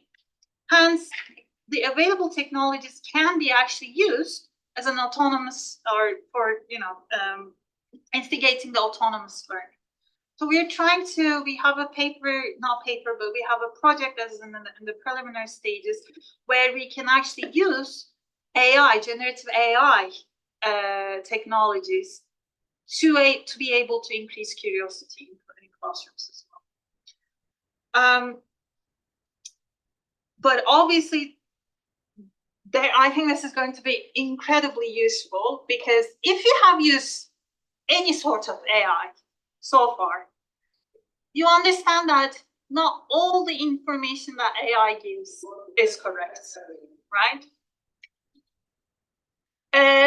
So it's very important that we also make sure critical thinking is an important component of this skill accumulation, okay? They need to be able to understand that what they obtained, what information they obtained from AI is the correct information. So it has to be a more holistic way of acquiring information using digital technologies, which is very important. Thank you. Yes. How to phrase this question? Have you looked at the other side of what sort of practices might be blocking curiosity or blocking this idea of I can learn by myself? I'll give you a very simple example. Here, we receive students from different backgrounds, and sometimes we'll have students who do very well on English. How did you learn English? I played video games. And other students who, but you have 2 degrees. No, I just did the reading test, just the minimum. I can't learn English. I'm very bad at English. I'm bad at languages. I'm bad at math. Did you work on where those attitudes are? Yes. So we were aware that there was a decline in curiosity as students aged. So this is already very, evidence that babies, infants, toddlers, they're very curious. But their curiosity is shut down through experience or what their parents or peers are saying, right? So if you have a kid who constantly asks questions, at some point you might get tired and stop, cutting that off. So we were aware that primary school, 4th grade, would be ideal place to run this analysis because of age, because of what literature told us. And because we actually tried this in secondary school and this did not work. Yes. We cannot exactly pinpoint why it didn't work, simply because secondary schools have a different setting in Turkey where you do not have this homeroom teacher. And we have given this curriculum to science or technology teachers, where they only spend 4 hours, maximum 4 hours per week with these kind of students. And they have a very strict curriculum that they have to follow. When we went back in Endline and asked them how much they implemented, majority of told us that they couldn't implement much. And some of them were like, oh, I completely forgot. I don't think I even distributed the booklets, right? So it was kind of like an implementation failure. we had some results, but they were not significant at all. So we dropped it completely in the paper. This does not necessarily mean or indicate that these students are not sort of inclined to, to these kind of trainings and their curiosity can be stimulated. We cannot really say that. There might be an age gradient that might block this kind of, trainings. But on the other hand, we just don't have the evidence because I don't think it was implemented, right? If it was implemented, we could have probably said more about why it worked or why it didn't. So we're definitely aware. But having said this, I think curiosity can be stimulated to a degree in every age. You can also do this in adults, but it may not be so or result in more like favorable outcomes as we describe in this paper. So primary school is really the place to do any, sort of activities with this kind of gamification and, be really enthusiastic about this. Yes. Yeah, this is all really interesting. There's so many questions that I have, but one is just about how if you've shared your results with the schools and how your findings were received by the school system in Turkey, and if it has created any, I can see them feeling slightly attacked by some of the findings, or also that it would require a lot of resources to implement some of these findings and provide more teacher support and training, support students better. So I'm just wondering about what you've done with those results, if it is known to the subject group and if it has resulted in anything. I have a question related to that. Yeah. I am a PhD student. I am curious, how do you manage the contact with these schools, and what was the work that you planned before to arrive to get this information? Because I think it's a lot of information that you regard, and it's interesting for me because I am trying to do something like this, and it's not easy to have this. I don't know. So similar to this, the first set of field experiments that was started, that I wasn't part of it, was in 2012. So this is a gradual process, and we ended up doing this kind of data collection in 2018 and 2020. So there was a lot of sort of relationship, formation and build, was going on throughout the years, which means that for scale up, right? We didn't scale up this to be included as part of the curriculum. However, we shared the results with Ministry of Education, and they have included this pedagogy training in their regular teacher stream. You remember when I said that teachers in Turkey almost have a teacher or training fatigue? They go through trainings every 2 months or so. These are usually Zoom trainings or in-person trainings that happens in their provinces, hosted by the local education authorities, right? And they sort of collect service points by attending these trainings. So the effectiveness of these trainings are, extremely questionable, but we know that there are some very enthusiastic teachers who go to these trainings and get excited about it. On the other hand, remember that our teacher training was not part of the service point sort of formation, okay? They came because they really wanted to be part of this project and see what it was about. And they told us that this training was completely different than what they have received through Ministry of Education, that it was a very innovative and different in the sense that we showed them evidence. So once they saw the evidence, they got really excited. So in that sense, I know that Ministry of Education are using the results that we produced. They have included this in their training program. But we don't have any way to measure whether inclusion of this has an impact, in a wider scaled up provision of this training. So it would have been good to do this from this, in a wider spectrum and see how it works. But I'm guessing, you know, probably what we obtain is a, you know, I wouldn't want to say upper bound, because we have teachers who didn't completely do the training, do the implementation. So it wouldn't be upper bound, but it's, again, so I don't know how it would be compared to a scale up version. On the other hand, these kind of field experiments logistically are very, not only time consuming, but it's, you know, high cost, lots of bureaucracy.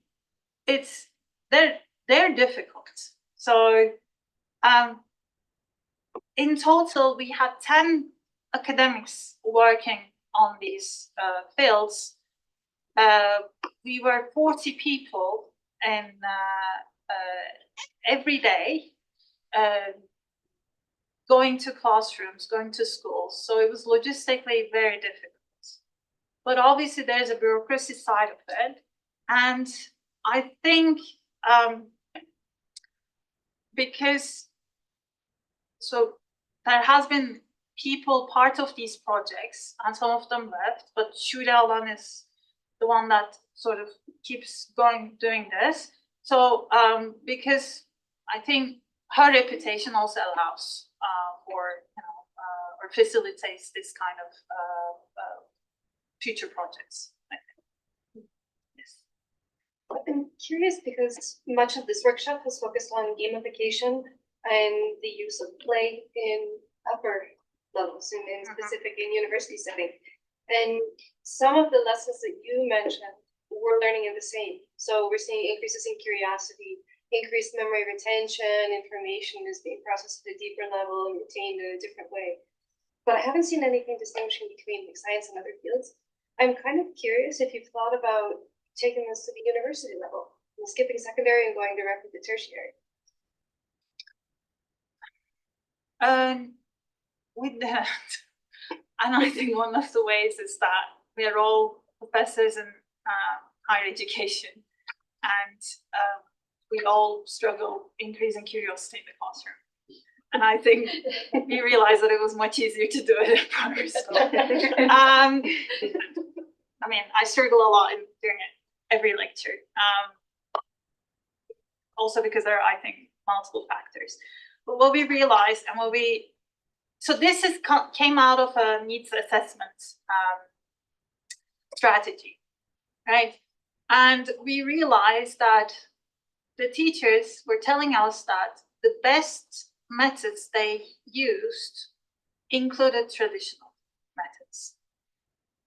They had smart boards, not in almost every classroom, but majority of the classrooms. And they said that they really struggle utilizing smart boards, for example, for the entire classroom. So they really like using traditional ways of teaching, right?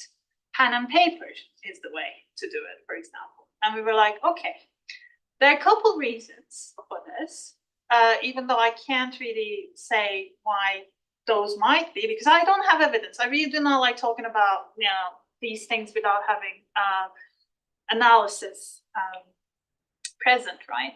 So one of them is that these students come from low SES, so their use of technology is very limited. Hence, they're distracted by these, you know, smart boards and other devices. Pen and paper works better, right? So the way they have to gamify it was through these traditional methods too, in a way. But perhaps digital technologies are better in higher education for student engagement. So what we do is, for example, in my own class, we use Mentimeter, right? I post questions before classroom so that they can look for the answers and then they can answer in the classroom. So I think there are ways to do it, but the way we thought about it is probably not applicable in higher education. And if you have an idea, please share it with me, because I'm in desperate need of trying new things in my own lectures. There are more questions. We have time. Just one more. Yeah. One more. Let's question more observation, but maybe it would be helpful in some way. The first one is going back to your paper on gender biases. And in your framing, it seemed to me there were sort of two ends to the pole.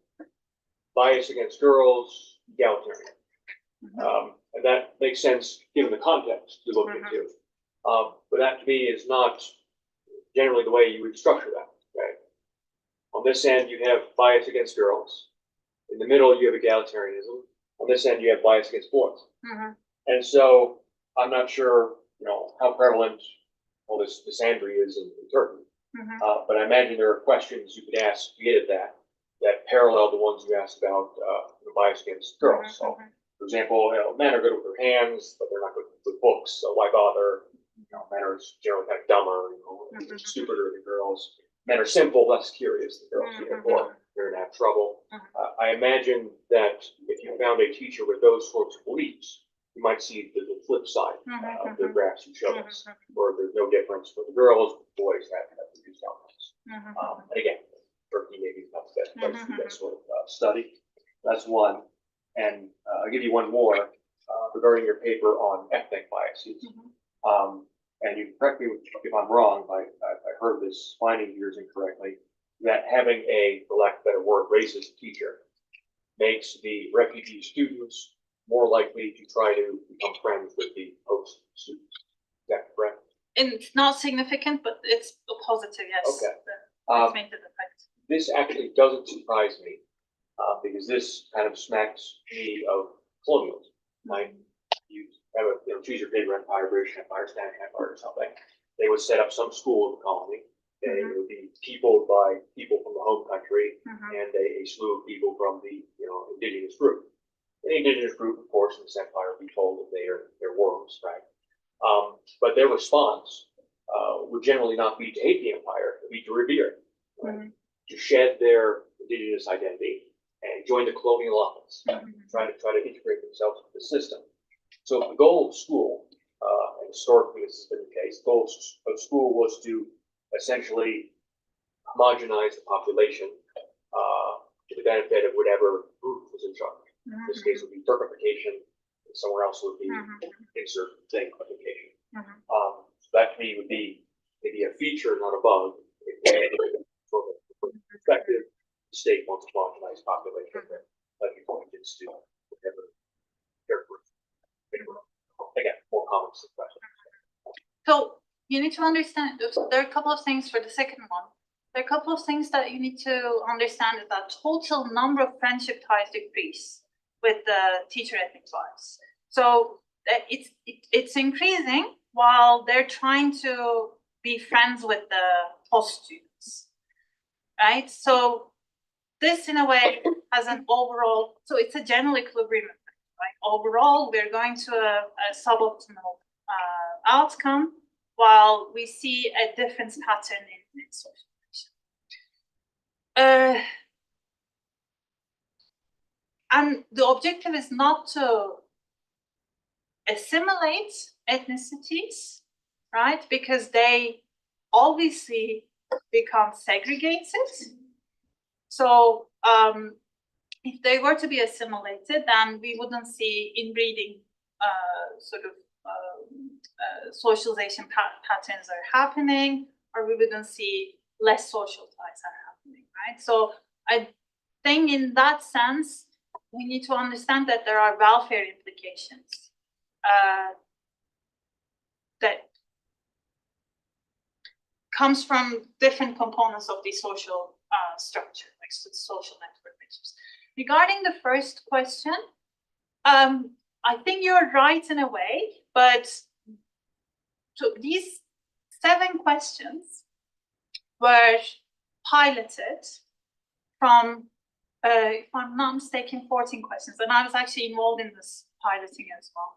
So we had similar questions that you have raised, which did not do well in factor analysis. They were really not predictive of these beliefs that we were trying to construct, this latent variable that we were trying to construct. Meaning that since they were not really reliable, there was no point of really measuring those. So if this gives an idea about first of all how well this inventory does, and also it also tells a little bit about the context that we try to measure this construct, right? So as you said, I don't think a post-egalitarian, a bias towards girls is very prevalent in societal norms, right? To be fair, I'm not really sure where it would be prevalent because I don't really see a lot of matriarchal societies. Even in the UK, I think gender roles are very prevalent. Yeah. Well, thank you, Ipek. Thank you. And we will be back in 30 minutes.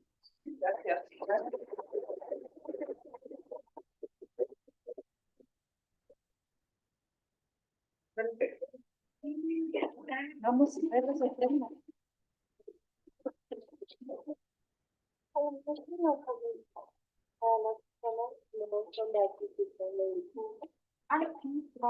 No sé si crees que eran como las organizadoras. ¿Son ahorita las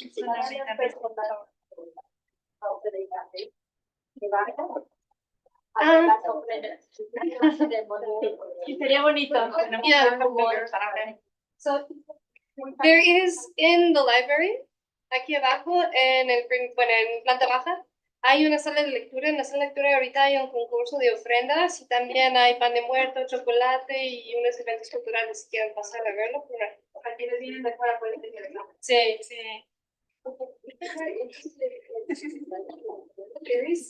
It's a whole thing.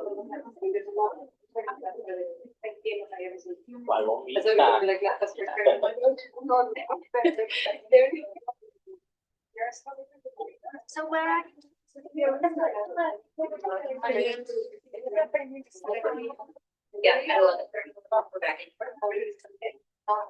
Actually, I don't want to get all my things.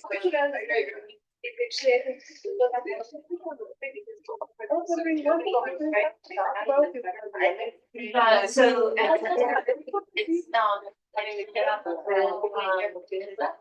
and the editor and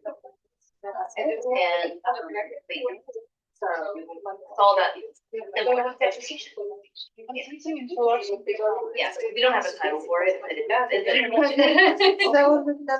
think what we do is we do Yeah, I mean yeah, so that's the only. The concepts are very clear. Yeah, and I think the last thing is student round.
to pay to see, for example, whether within AI can be created prompts which give interesting information, and then do they also do their own research, build up on information and so on. Yeah, gracias. But yeah, I think that's a very difficult project. So I'm so I will figure out stuff.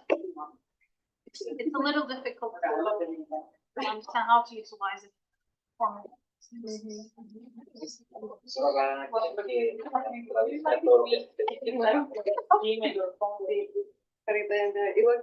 I'll write both, but no problem is easier given the time difference. ¿Cómo te pareció hacer esto? ¿Cómo te pareció hacer esto? He sacado adelante este evento que es muy difícil tener los expositores, todo. Llevar un evento así, es una hazaña.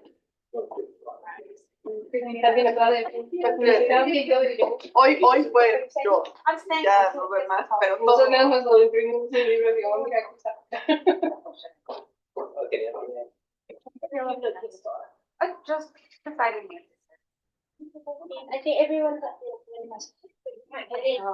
I know, I went downstairs and I couldn't see anything. I just remembered I actually brought an ice pack with me. But I'll use that for 3 And I have 2 love buddies. I used one because it had a hole, and so I that, and it was a 4-fingered hole.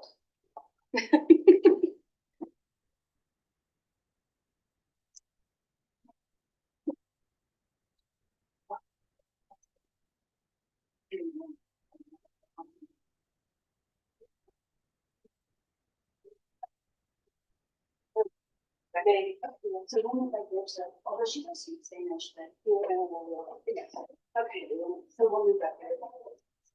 They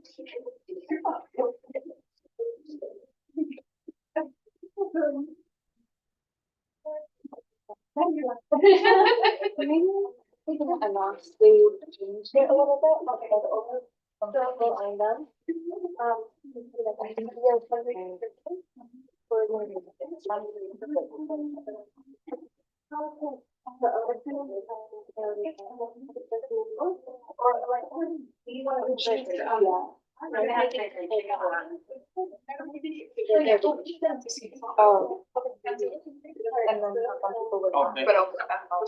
I don't know exactly. One of them. Yes. Yeah,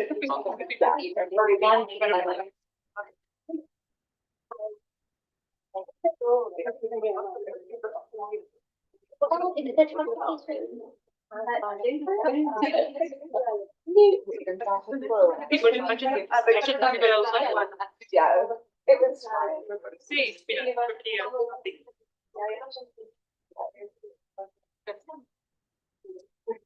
at the beginning of the year, they did not even know food, but in the past couple of weeks, I've had a lot of really good stuff. Where are you cooking? Yeah, I would give it more healthy, but I don't know if I'm just no, wait. Or I could. Well, I'm okay.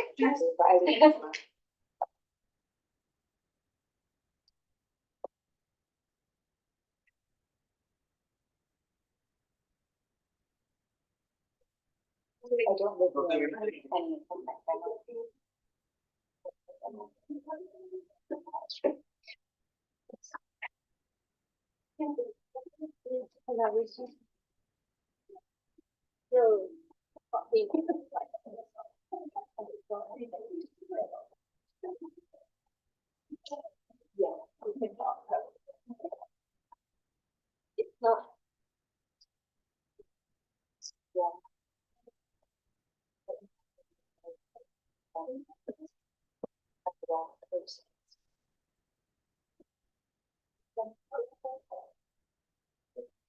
Buenos días, bienvenidas, bienvenidos de nuevo a esta segunda sesión del Seminario permanente especial.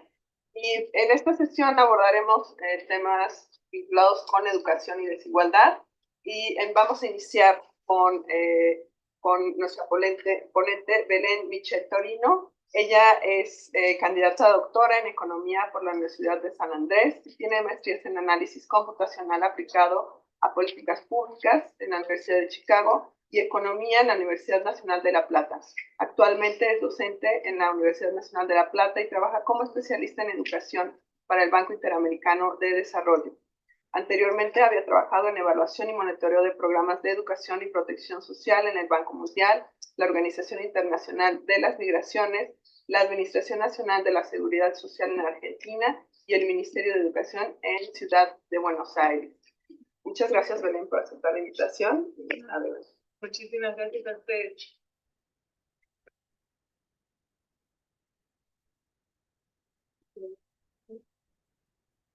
Bueno, muchas gracias por la invitación, gracias a todos por estar aquí.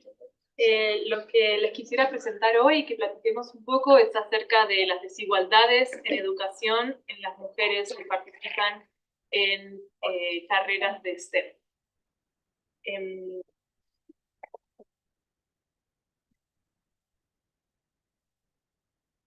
¿Y por qué esto es importante en nuestra región y particularmente aquí en México?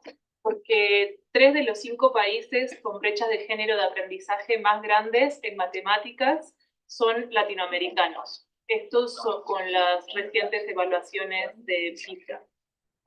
Y muchas hemos seguramente escuchado anteriormente, bueno, pero los niños son mejores en matemática y las niñas son mejores en lectura, ¿por qué deberíamos preocuparnos? Y sin embargo, no nos queda claro de dónde vienen esos son mejor, ¿no? Justamente en el panel anterior estábamos escuchando algunas de las razones de dónde pueden venir justamente estos sesgos que se van desarrollando y acrecentando a lo largo de la vida de los jóvenes. Y en particular, vemos que luego en la inserción en carreras, las mujeres terminan inclinándose más por la elección de carreras como educación, salud, bienestar, ciencias sociales, mientras que los niños terminan o los hombres terminan inclinándose por carreras que tienen más que ver con ingeniería o con tecnología de las comunicaciones. Y lo que sabemos es que estas carreras actualmente son las que más pagan. Aquí, por ejemplo, les quería presentar este gráfico especialmente para México, donde vemos que las carreras que tienen un mayor ingreso son justamente las ingenierías, que son estas predominadas por hombres. Y las que tienen menores ingresos mensuales son las de servicios, que son carreras predominantes de mujeres. Entonces, cuando vemos las brechas de género y vemos que todavía las mujeres percibimos en promedio menos ingresos que los hombres, observamos que el 80% de la brecha de género se puede deber al menor rendimiento de las mujeres en estas habilidades STEM. ¿Y por qué llegan a la edad de la educación superior habiendo desarrollado, habiendo dedicado posiblemente menos tiempo al desarrollo de ese tipo de habilidades, cuando en realidad en los primeros años detectamos que las niñas, hasta incluso en el preescolar, tienen mejor rendimiento en matemática que los hombres? Esto es en una implementación que hemos hecho en Colombia. En preescolar hemos identificado en la línea de base inicial del proyecto que las niñas tenían un cuarto de año escolar mejor de rendimiento, más rendimiento en matemática que sus compañeros niños. Entonces, si a esta edad no tenían todavía posiblemente estos prejuicios o estas ideas de que ellas no eran tan capaces de adquirir estas habilidades como los niños, ¿por qué es que eso se empieza a acrecentar con los años? Entonces, ¿por qué eso lleva luego a que tengamos a las mujeres subrepresentadas en las carreras STEM? Aquí lo vemos como en distintos niveles, donde primero, bueno, el individual tendría que ver justamente con las creencias que las niñas van desarrollando acerca de sus mismas y acerca de sus capacidades, pero luego también están las creencias que los cuidadores comparten con ellas y cómo los cuidadores perciben que ellas pueden desarrollar habilidades en matemáticas o en ciencias. También ahí, ya desde el hogar y la escuela, las niñas empiezan a tener a percibir a sus cuidadores o a sus maestros como sus modelos también, y los mensajes o las carreras que hayan elegido sus cuidadores, o los mensajes que puedan darles los maestros en la escuela, como bien veíamos en el panel pasado, pueden tener que ver también con cómo van ellas percibiendo su posibilidad y sus habilidades para desarrollar estos conocimientos. Y luego también, a mayor escala, hay factores que tienen más que ver con la cultura, que como bien se mencionaba en el panel anterior, incluso hay países donde identificamos que la cultura es más fuerte en estas ideas de que las mujeres cumplen ciertos roles que capaz son más distantes de las carreras STEM. Y también puede estar dado por las leyes y las regulaciones con las cuales cada país marca diferencias entre los incentivos y los intereses que pueden construir las mujeres hacia insertarse en estas carreras. Y eso nos lleva de vuelta a esta pequeña implementación que les voy a contar más hacia el final, que hicimos en Colombia, pero donde detectamos que, por ejemplo, los juguetes STEMs, para estimular esas habilidades desde los primeros años, desde que estén en el preescolar, ya a los 5 años las niñas se sienten menos identificadas con los juguetes STEMs que los niños. Las niñas en un 70% dicen que sí, que esos son juguetes con los que ellas podrían jugar, mientras que los niños en un 90% los ven como juguetes que están diseñados para ellos y ellos podrían utilizar. Por otro lado, hemos hecho una encuesta en México a nivel nacional con representatividad en 26 de los estados, y hemos encontrado que 1/3 de los estudiantes piensan que los hombres tienen más talento que las mujeres en las materias STEM, hablando justamente de algunos de estos factores más culturales que también pueden estar jugando roles. Y sabemos también que los estereotipos de los educadores están relacionados con los logros matemáticos de las niñas por esta misma evaluación que ahora les voy a comentar. Entonces, si tenemos que el desarrollo de nuestro cerebro se da en gran medida durante los primeros años de vida, desde bebés, durante el preescolar y los primeros años de primaria. ¿Cómo hacemos entonces para construir estas infancias que realmente puedan pensar en esta equidad de género en la educación, que puedan visualizarse en la carrera que ellos más deseen, sin, como sociedades, como grupos educativos o incluso cuidadores primarios, traspasarles estos prejuicios o estas creencias que puede haber acerca de los distintos roles de género? Bueno, lo que hemos encontrado, y este es un pequeño cuadro, pero espero pronto poderles compartir la publicación, estamos justamente trabajando en una compilación de las evidencias que han demostrado tener impacto justamente para reducir estas brechas y reducir estos estereotipos de género. A nivel individual hemos encontrado que hay programas que se enfocan en estimular la mentalidad de crecimiento, y intervenciones que van a trabajar anti los estereotipos de género que hay construidos.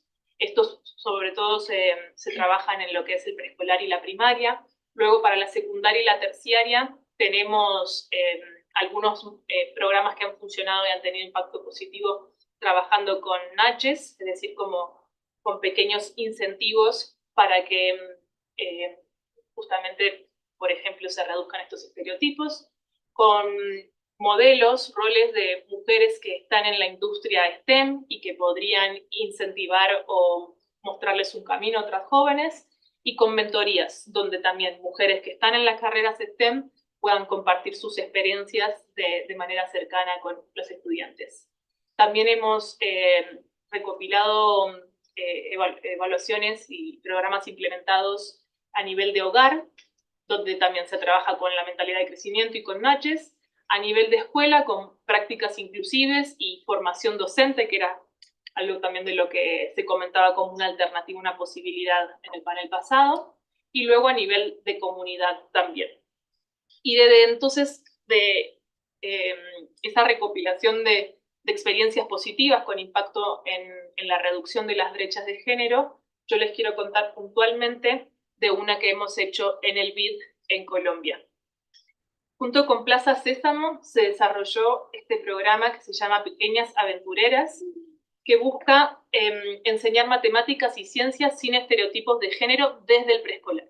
Desde esa edad inicial, donde veíamos que todavía las niñas tenían un rendimiento similar y mayor a los niños, y que todavía las diferencias incluso en los juguetes que eligen no son tan distintas, poder trabajar e interesarlas por las ciencias y las matemáticas.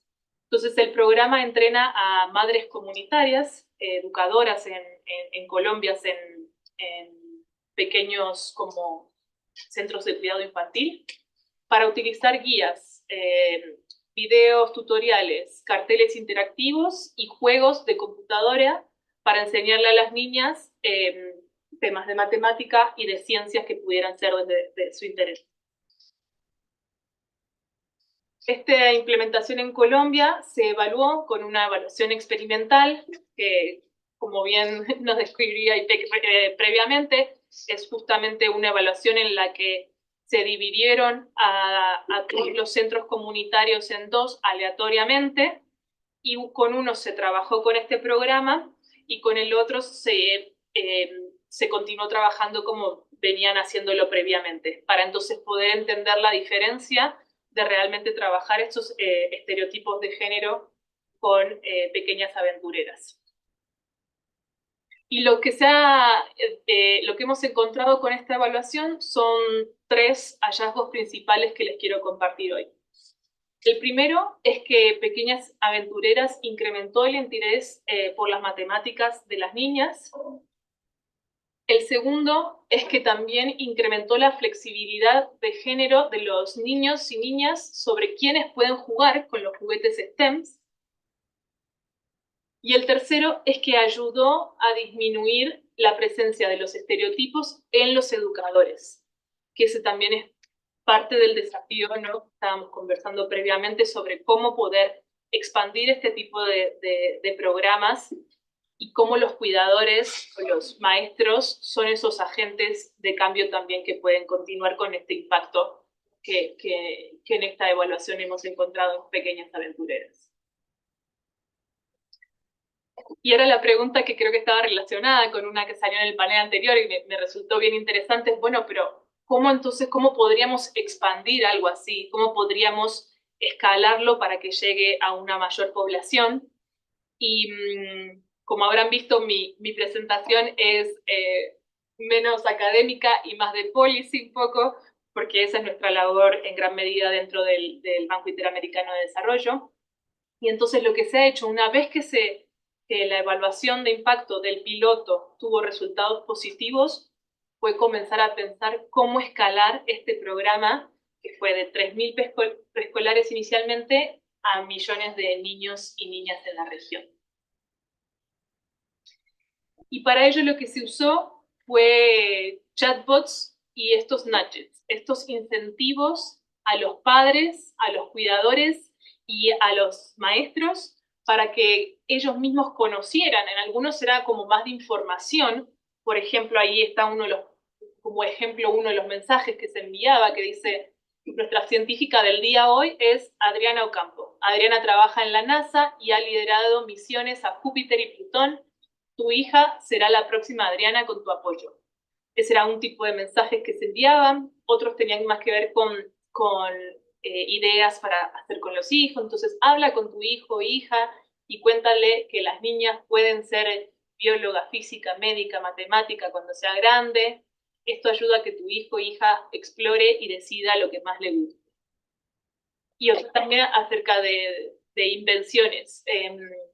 ¿Sabías que una mujer fue la pionera en la creación de la tecnología gracias a la cual existe hoy el Internet inalámbrico, el Wi-Fi? Y estos tipos de mensajes se compartían por WhatsApp, tanto con los cuidadores como con los los maestros o educadores o, como mencionábamos antes, las madres comunitarias en el caso de Colombia.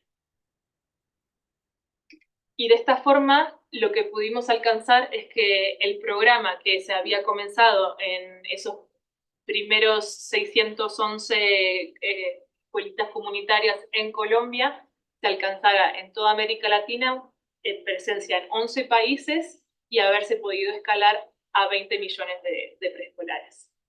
Así que básicamente eso es lo que le quería contar como una de las experiencias acerca de cómo podemos trabajar para reducir las brechas de género en educación en este. Muchas gracias. Gracias, Belen. Pasamos a la siguiente presentación y al final planteamos preguntas para que resolvan las ponentes. Nuestra siguiente ponente es Hanna Monsiváis. Ella está conectada en Zoom, entonces la voy a presentar. Hanna Monsiváis actualmente es oficial nacional de educación en UNICEF México, a cargo de programas para la mejora de aprendizajes fundamentales y de programas para la prevención y atención de violencia en las escuelas. Fue coordinadora de programas en Save the Children México y gerente del área de responsabilidad social corporativa en Procter & Gamble México. Es licenciada en Humanidades y Ciencias Sociales por el Instituto Tecnológico de Estudios Superiores de Monterrey y maestra en Estudios de Desarrollo por la Universidad de Cambridge en Inglaterra. Adelante, Hanna, si puedes compartirnos. No te escuchamos.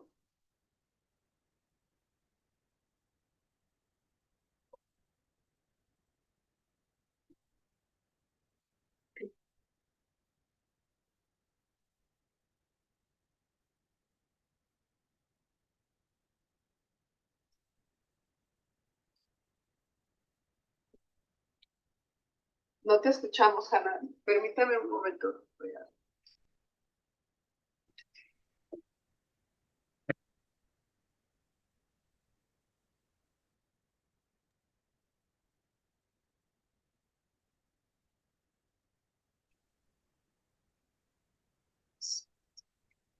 ¿Me escuchan? Sí, ahora. Listo. Muy bien. Bueno, pues muchas gracias por la invitación, gracias por la presentación, Claudia. Saludo a las colegas que me acompañan y a los asistentes. Voy a compartir mi pantalla, traigo una presentación.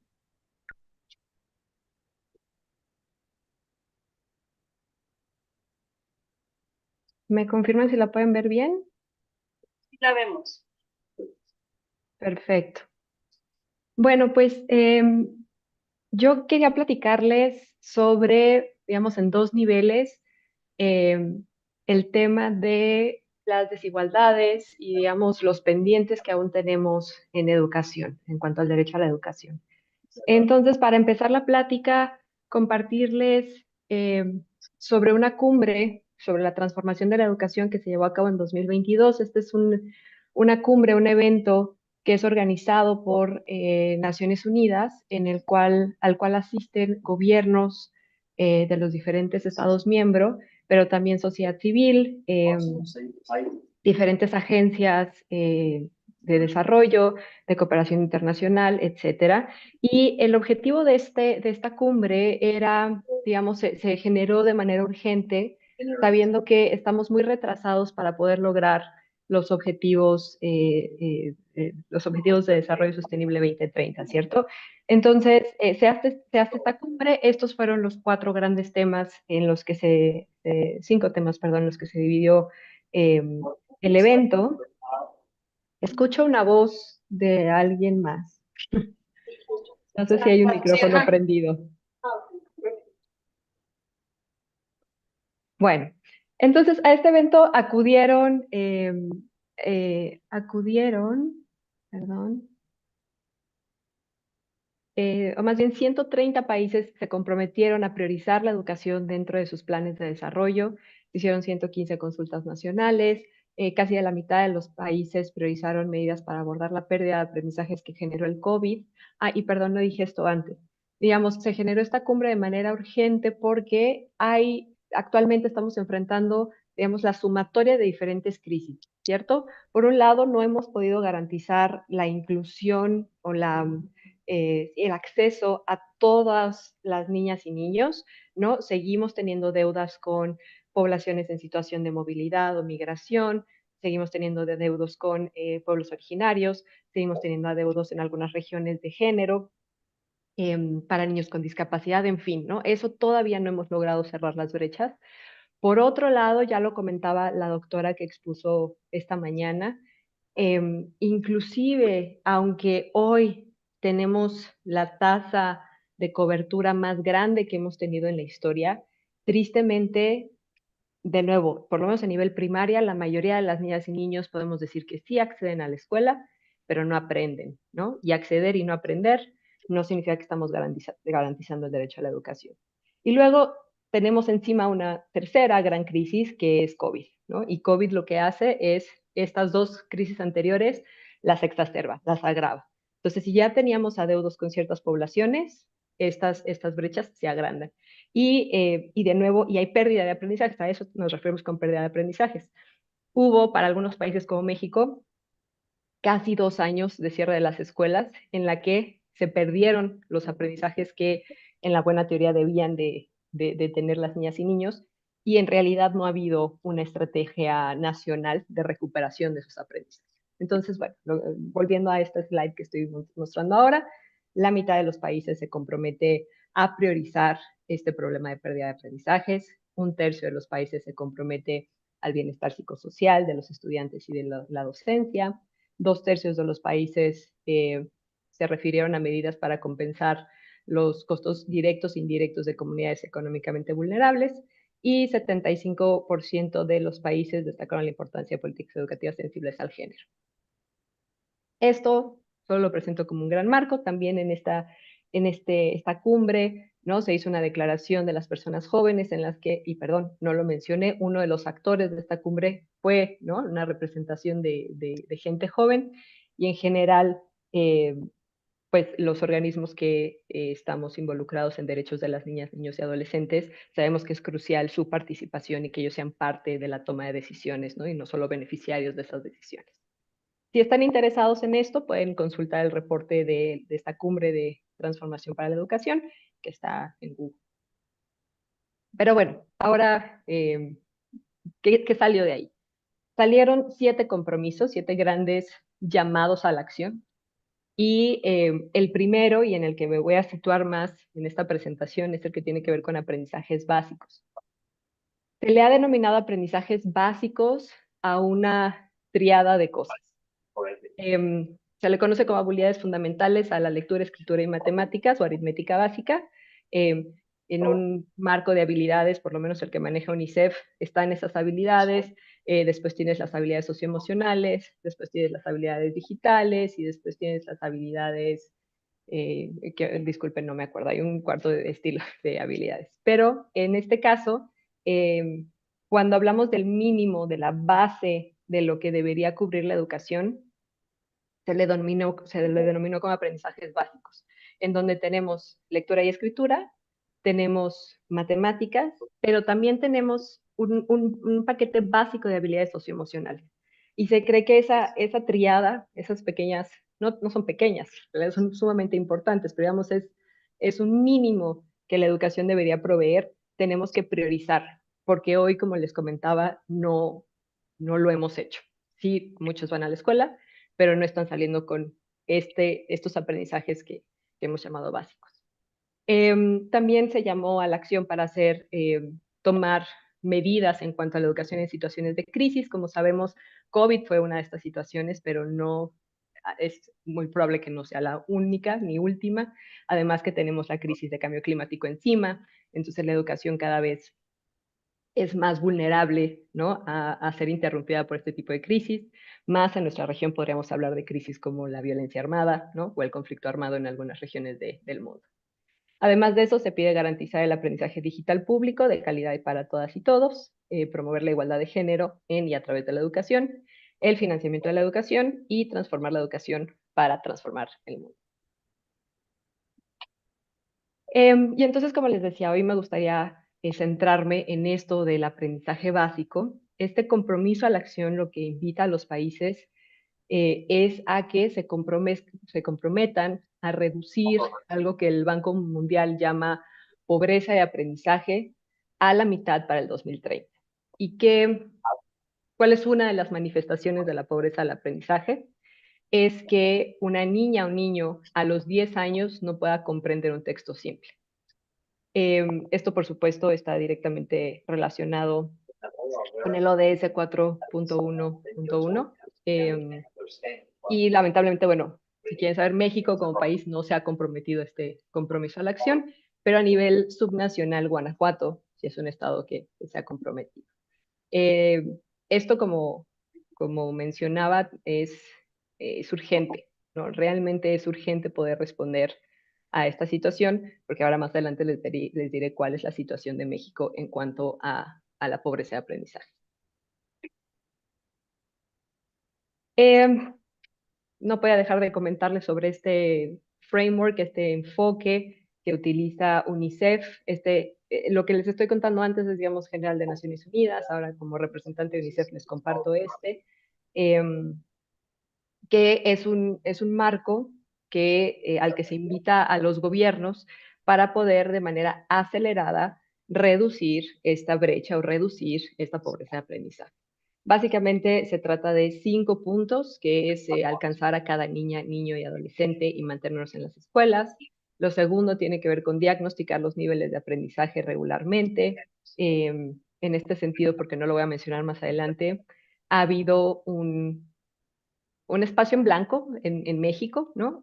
Tuvimos una prueba nacional estándar que se llamaba Planea hasta el 2018.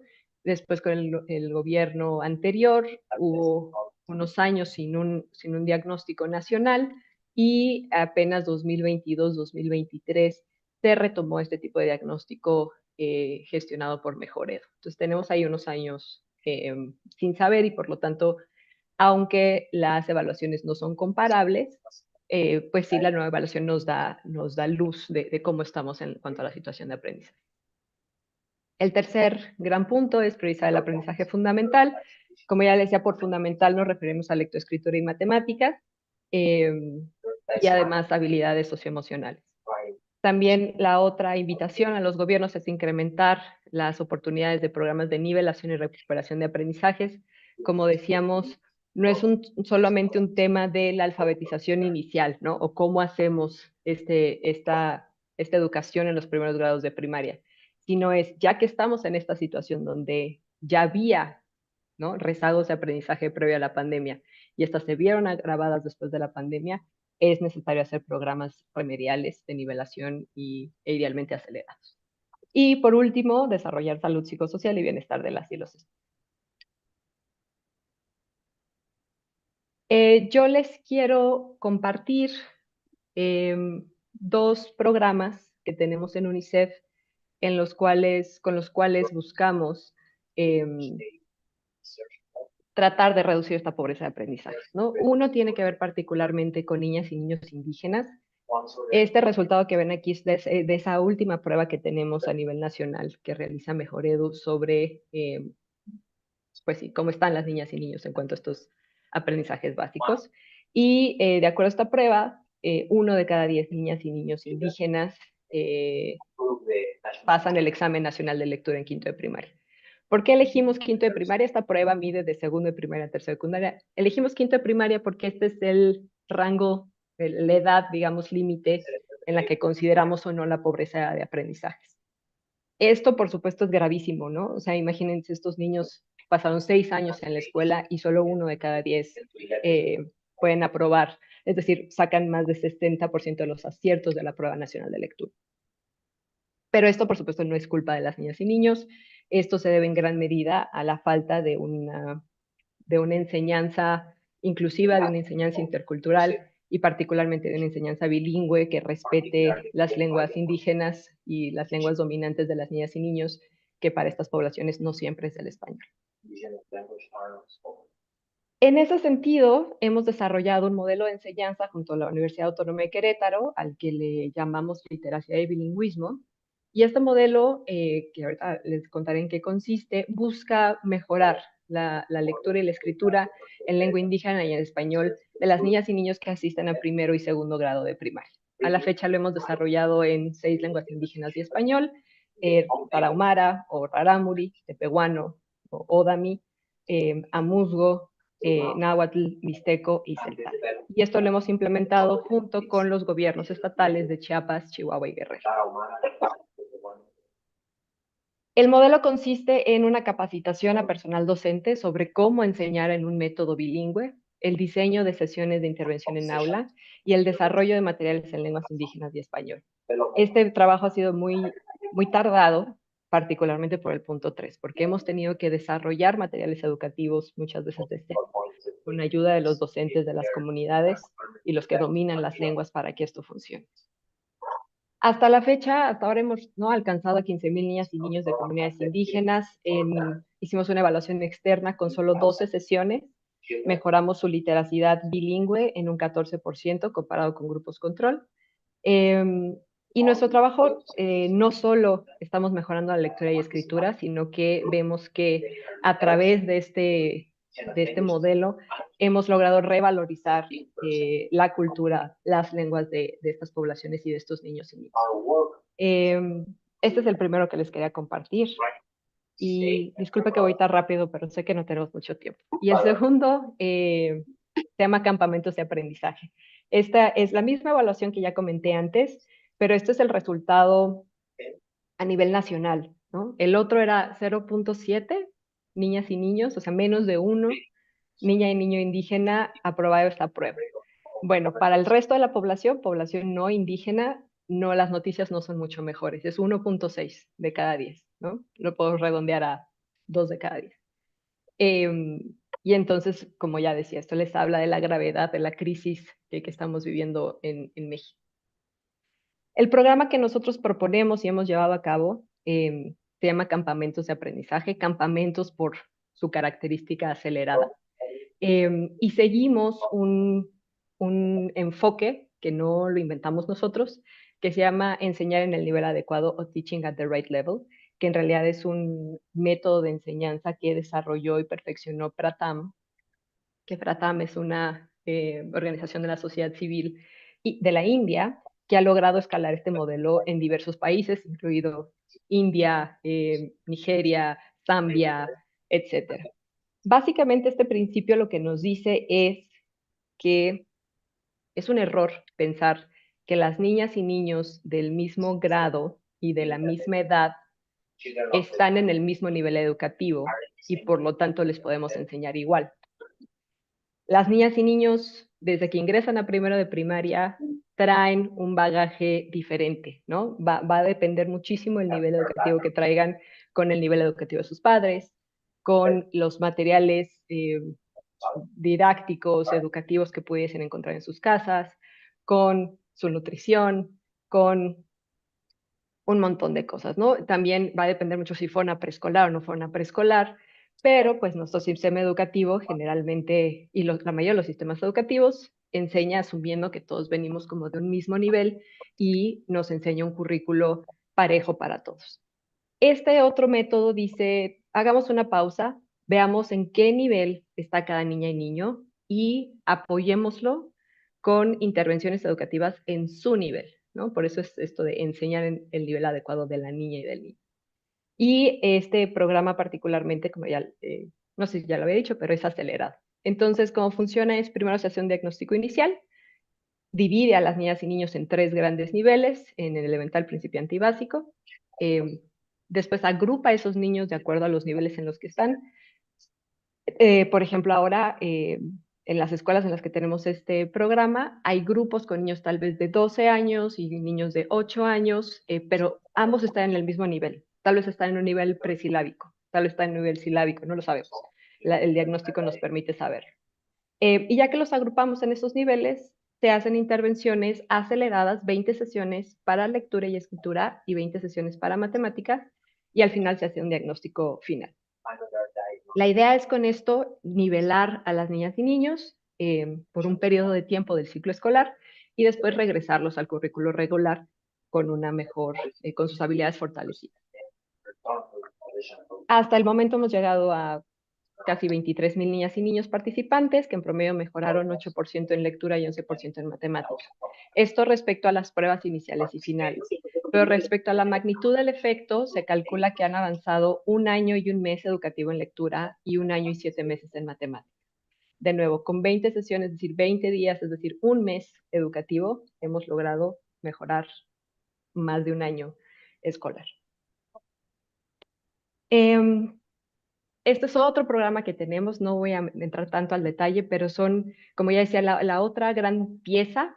El primero de educación indígena era solo lectura y escritura bilingüe, el segundo era lectura, escritura y matemáticas, y esta tercera es esta pieza súper importante que es, son las habilidades socioemocionales. Y en ese sentido, UNICEF también tiene varios programas que hace con el gobierno a nivel federal o estatal.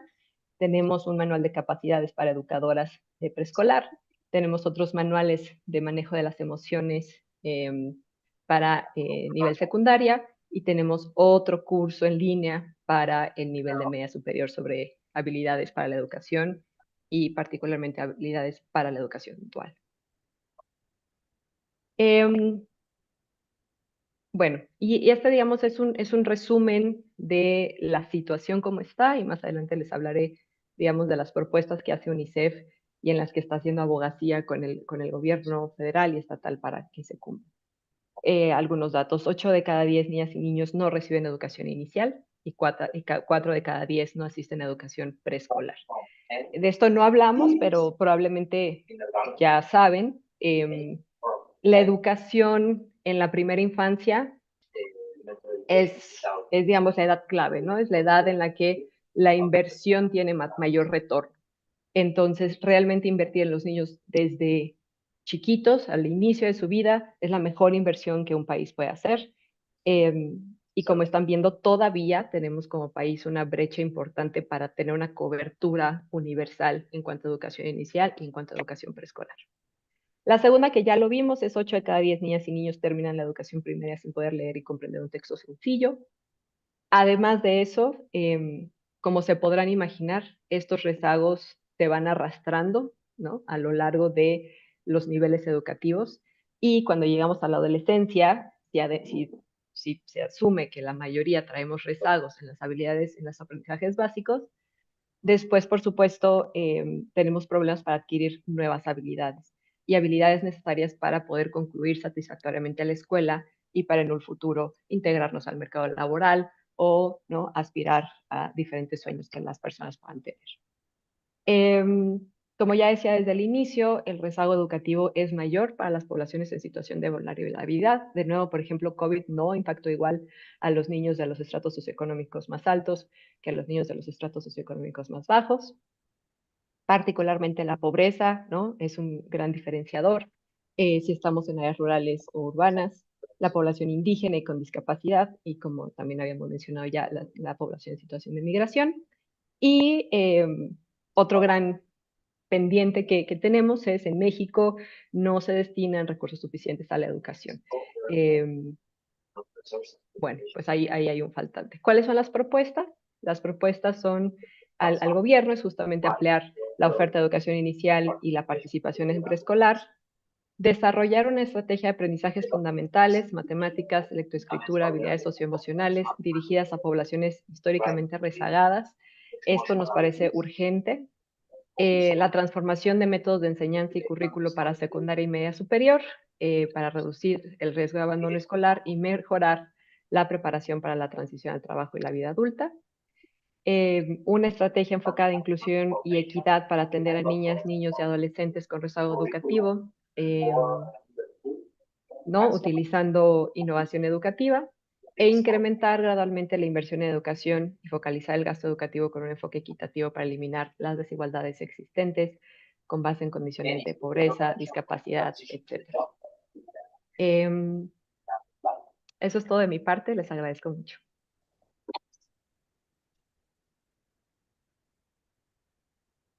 Gracias, Ana, por la presentación. Y bueno, ahora cedo la palabra a mi colega Rachael. Rachael es profesora investigadora invitada en la División de Administración Pública del CIDE. Ella es experta en política de educación superior con más de 15 años de experiencia trabajando en universidades y centros de investigación en los Estados Unidos, Europa, Asia y América Latina. Sus líneas de investigación son la política de educación internacional y movilidad estudiantil, las políticas de educación superior comparativa, educación transnacional y en línea, y el papel de educación en línea en universidades en México. Adelante, Rich. Gracias. Bueno, buenas tardes. Buenas tardes. Veo una gran oportunidad de alcanzar que todos me entiendan, porque tengo las diapositivas en español, pero puedo hablar en inglés. Así que I'm thinking about giving my presentation in English so that there's a significant number, not insignificant number of attendees that probably will not understand all of the slides that I have in Spanish. So what if I challenge my brain to actually show my slides in Spanish, but then speak in English? That way people that only speak Spanish can follow the slides, and I'm going to say something very similar in English, hopefully not go off on too many tangents. Does that work? Yeah. Okay, that's good. Okay, so this presentation is going to be about the digital gap or digital opportunity that's presented. Yeah, sure. Yeah, that's a good idea.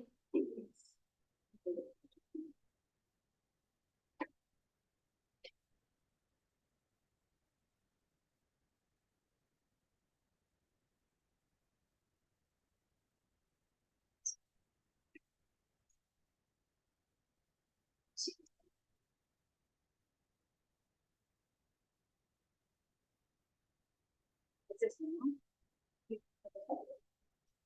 Oh, no.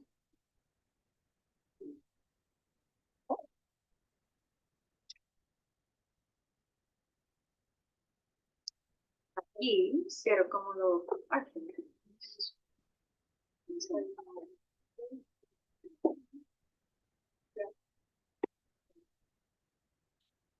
Aquí está. Aquí. Okay.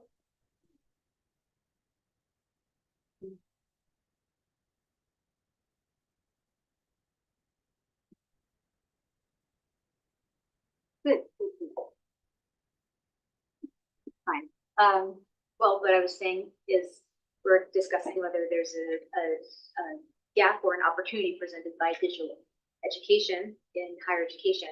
And specifically, I'm going to share results from a study that I did last year that's looking at online education in Mexico and the perspectives of university leaders, students, and professors on whether it offers, what are the barriers to growth and improving quality and access, and what's the potential that it offers. And then at the end, there's some additional directions that I'm going with this research that look more specifically at artificial intelligence and other digital technologies in addressing these gaps.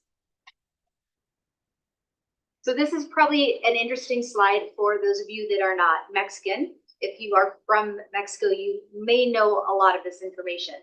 There are more than 5.2 million students in over 3,000 institutions in Mexico, higher education institutions.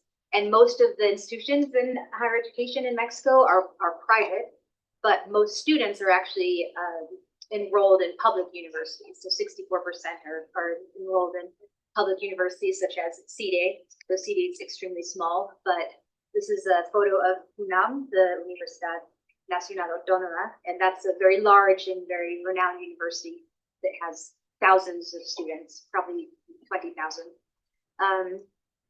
The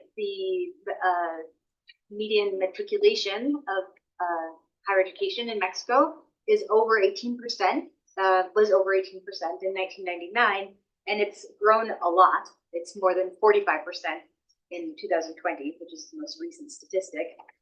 It's still growing strongly, but it's far behind the regional average for Latin America, which is 54%. And then looking at developed countries in the world, that's 78%. So Mexico's, a bit over half. Also, funding for higher education has changed a lot in recent years. it really hasn't increased much in the past 6 years. It was increased 4% in 2022, which is about inflation level, but it's a lot less than the OECD averages for higher education. So there is a funding, there's a funding gap. And the idea, the reason I present all of these statistics is because online education has the possibility of lowering costs, providing education to many people at a lower cost once it's set up. The demographics of Mexico also demonstrate that education, online education, can work to serve a population that's changing a lot. It has more non-traditional students than ever before. Non-traditional students, well, traditional students are defined as students who are between 18 and 24 years old, who are attending higher education institutions in person and studying full-time. Generally, they do not have families or other commitments. But Mexico, the population is quite large. It's the 10th largest country in the world and has over 130 million people. And it is growing, but it's aging at the same time. So there's a lot of young people right now, but that large cohort, which you can see is the bulk there, is growing up, and the population will be aging. What that means for higher education is that there will be people who are on the older side who already have jobs and families and need to earn money, who are looking for ways to continue their education and get the knowledge that they need to have good jobs.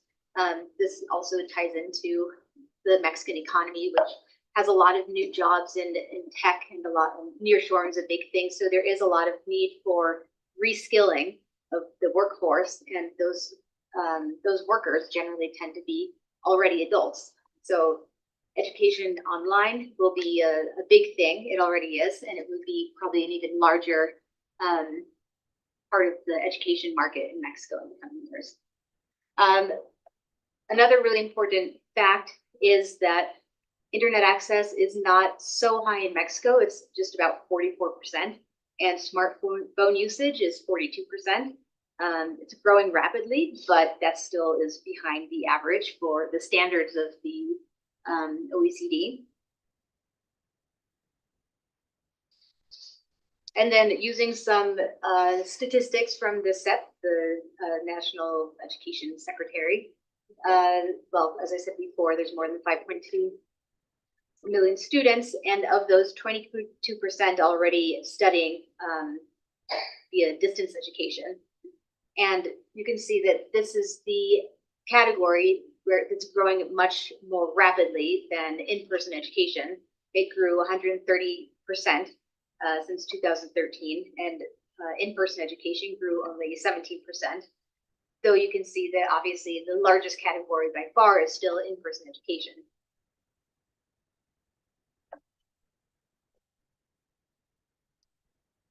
Just to give a little more of an understanding of how the students in both in-person and online education are distributed.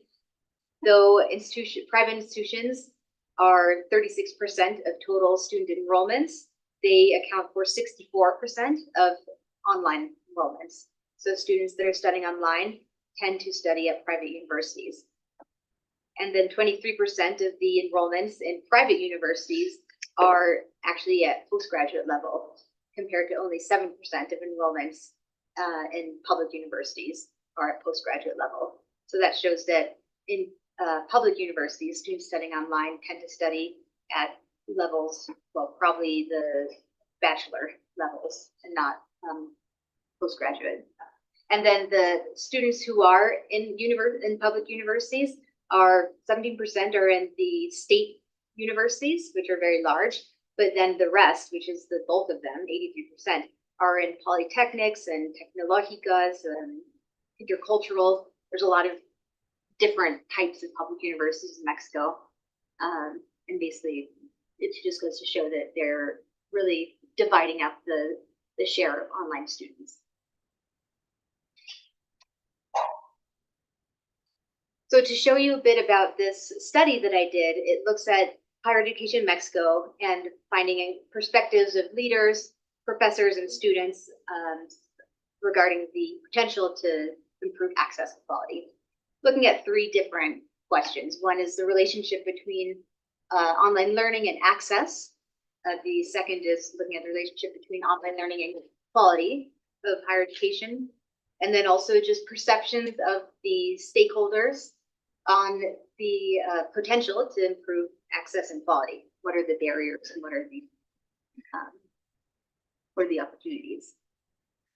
So I used semi-structured interviews using snowball sampling, and I did 32 interviews in total using the saturation point as the stopping time.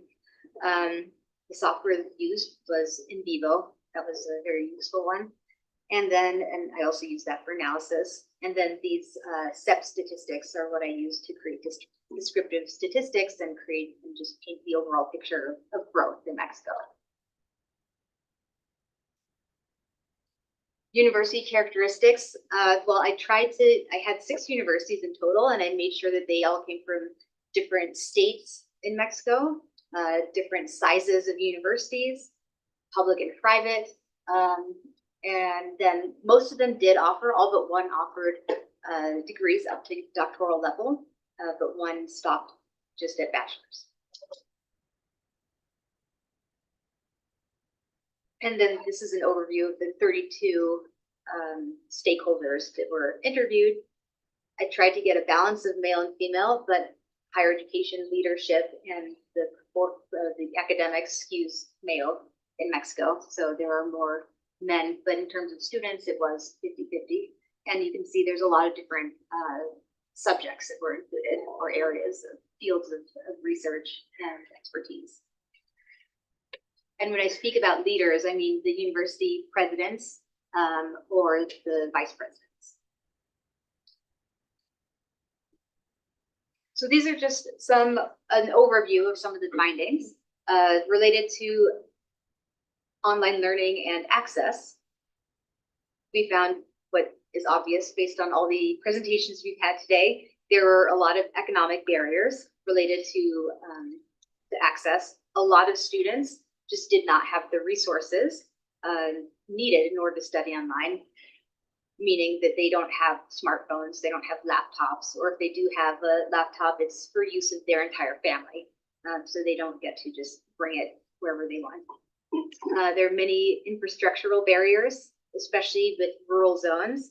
Mexico is a very geographically diverse place, and many areas are inaccessible. You can't build schools there because they're so rural, but you also can't have cell phone towers there because same problem. So one university, for example, was in rural Oaxaca, and whenever it rains, they don't have internet access anymore. So it made it very difficult to actually have an online course because frequently students just wouldn't have the opportunity to even continue their studies. Then we found a big resource gap in universities. Sometimes there's many private universities that are well funded because the tuition is high. Those universities tended to have very nice centers and nice infrastructure for online learning.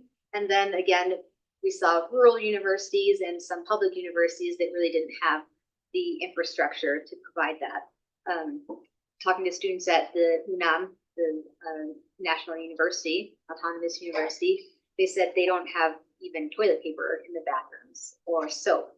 So having cameras in the classroom or the software, the platforms to watch courses online is kind of far off. Also, well, as I mentioned, there's a big gap between rural and urban located higher education institutions. And then also there's a big gap that was very notable between the students, the non-traditional students, those that were located in urban areas were doing pretty well in general with accessing higher education. I think many times they were working, but they had the setup needed to be able to study online. Whereas those non-traditional students that were in rural areas really weren't able to again have the resources to carry out an entire course online. And then a lot of differences with neurodivergent students and those that have kind of mental health issues or disabilities struggled a lot with the online modality in some ways because it does require a lot of isolation and time management and like being able to communicate non-verbally, and that's very challenging. Now looking at quality, the relationship between online education and quality, again, there were a lot of comments, particularly from professors. Professors interviewed, of course, they had to transition to online learning very suddenly due to COVID, and you could note the trauma that was residual from that experience. A lot of professors did not have any training, and now that COVID's over, still haven't actually received the training that they need to teach online. So there is a gap between professors who have been actually trained to teach online and those that were just kind of forced to teach online and now have just had to continue doing it. It showed just a need for continual education and training for teachers, not just one time or never, but to have those resources readily available to them. Professors noticed a lot of decrease in participation from students. A lot that happens, I think it's interesting, and I'd love to hear perspectives from other countries, but in Mexico, a lot of students would connect to the class, but then turn off their cameras and then go do other things, or just would not raise their hand and participate in class. Sometimes that was for reasons that they would need to be helping at their family's store or bodega.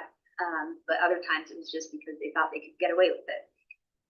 And then from the student side, a lot of difficulties just collaborating and communicating, understanding what the course, what was required of them in the course, both from the professors and also in assignments, collaborating with other students and feeling that the outcome was good and that everyone was doing their fair share and participating. And then a lot of issues with translating the subject matter onto online. There is an agricultural university that was part of the study that has a large zoology department. And, one of the quotes here says, "How do you teach students how to milk a cow on Zoom?" Which is definitely something to consider. There's a lot of learning that requires literally hands-on learning. So how do you then do that when you're forced to do it online? And then academic integrity. This is an issue in person, but online, it's also something very salient. In fact, there's a professor that noted that during the COVID times when everything was on Zoom, almost all of the students passed exams. And then like the next 6 months later, when it was back to in person, most of them suddenly were failing exams. And so that was almost a really great experiment at seeing like the same students suddenly not doing well. And, his only conclusion was that they were really, working together on the exams or looking up answers, but there was some kind of issue with academic integrity.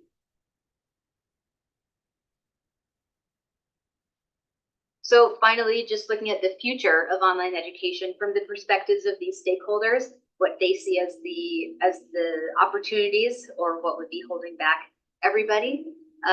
First, there were a lot of good things mentioned by students, professors, leaders alike. Everyone loves the flexibility of online learning because it allows you to watch a lecture on your own time when you've had coffee and are in a good place and can actually focus. So that's all wonderful. And then, of course, collaboration and international meetings. Like now we have people on Zoom that are able to attend, even present from afar. So those things should remain. But by and large, people wanted to see it as a complement or not as a substitute to in-person learning. So yes, it can be online, but there should be some ability to go to a physical center or to somehow see your colleagues in person in order to have that kind of in-person interaction or fill any gaps in learning with your professors. And then, of course, what what I overviewed already is that the infrastructure, internet infrastructure has to be improved, resources to give students the ability to study online has to be improved as well. And then universities need to also have the resources and the ability to offer their professors the support and training that's needed. And a lot more of an understanding of the needs of students, especially those with mental health issues or those coming from vulnerable populations, how to best support them so they can learn online effectively. And that segues into something that could be really great, which is how can digital education create more inclusive education? One, there's a lot of tools or a lot of pathways that are available. One is that, with digital education, with AI, we can follow the progress of students in their online learning and identify where they need support and where they are doing great, and support them in that way. Find out just via these tools rather than having to be in person and have a lot of FaceTime with professors. Also, using digital education, you can create a lot more educational equality. So people that need voice to text, people with any disabilities, obviously there's a range of tools that are available, and the idea would be to just implement them more comprehensively and effectively in higher education in Mexico so that they could be part of the learning process, and students who have special needs would actually benefit rather than be kind of held back by online. And also making sure that that online learning is collaborative and attractive for all students, so that there's not right now there's a higher proportion of students that drop out when they study online, but you could make it so that it's more attractive for students and more immersive and flexible, so that does not happen, and that learning is even more flexible and efficient, effective.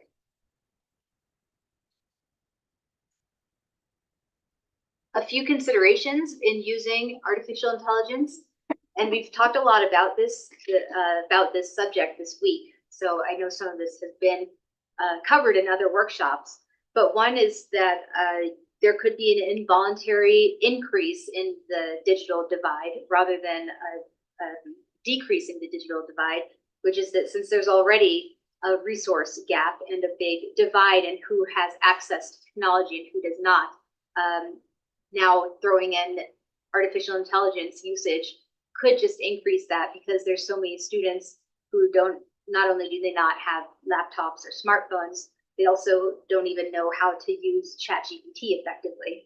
So the other side is not just having access to technology, but knowing how to use it. And so that goes with resources, but also with people from maybe older generations who have who are just learning all of this for the first time, and educators as well, who might be very intimidated by using these in their classes. And there's also a big threat using algorithms to make decisions about teaching. For example, you could easily find out which students are most at risk of dropping out, and then preemptively, stop providing them with scholarships or kick them out of school.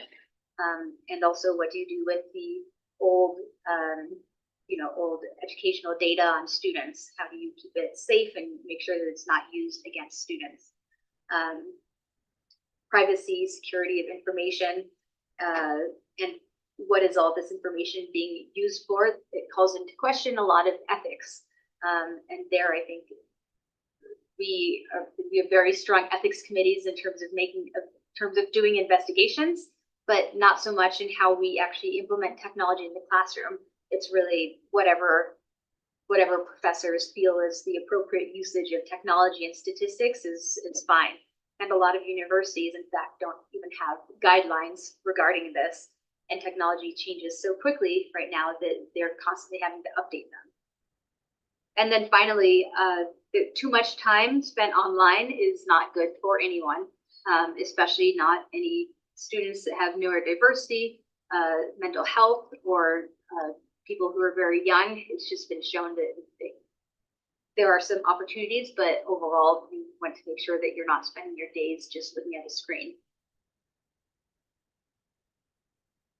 So there are a few ways, I just typed out a few of ways that you can integrate artificial intelligence in teaching, in learning, and in evaluations, adaptive learning, chatbots, intelligent tutor teaching, predictive analysis, content creation, automatic grading, exam supervision. Those are some things that I've seen being used that do not seem to have a large barrier to access, and there are so many others. In fact, I've seen them in the other workshops this week, and games would be a huge one too, I think. But there are many opportunities to actually integrate this into your teaching. When you are doing such a thing, when you're integrating artificial intelligence, making sure there are a few recommendations, making sure that the access is equal for all students, and connectivity as well is high quality. Otherwise, you will have those automatic inequalities present in the classroom. And also, one thing is that online learning has been shown that it can benefit more just people who already have a lot of resources, which can sometimes be, males and people, of non-Indigenous backgrounds and who have money. So it's something that you have to take into consideration in your classes. Making sure that the teachers also have some agency over their teaching and over their professional development, looking after the well-being of students and teachers, both, and making sure that the teachers are able to collaborate between each other to share best practices and share tools that are working. Workshops such as this is a great opportunity to do that sort of thing. Ethics, which we already went over, and data protection, and then making sure that there's always a human element in artificial intelligence. You can't outsource everything just to robots, and there's always be some human involvement as well. Oh, well, that's all. Thank you for everything.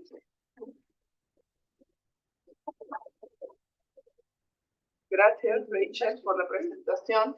Y bueno, a mí me gustaría dar un comentario general y platicar un poco de lo que yo estoy trabajando y después abrir las preguntas, los comentarios de la audiencia y un poco comentar entre también las panelistas sobre los distintos temas. Me parece que se abarcaron brechas educativas y distintas dimensiones de los problemas de la educación, incluso desde la edad inicial hasta educación superior, ¿no? Creo que ha sido muy completo. Les agradezco mucho que hayan aceptado participar en este seminario, que creo que es un espacio muy necesario para discutir todos los problemas que enfrenta la educación en México, América Latina y en otras dimensiones. Entonces voy a presentarles algo muy rápido.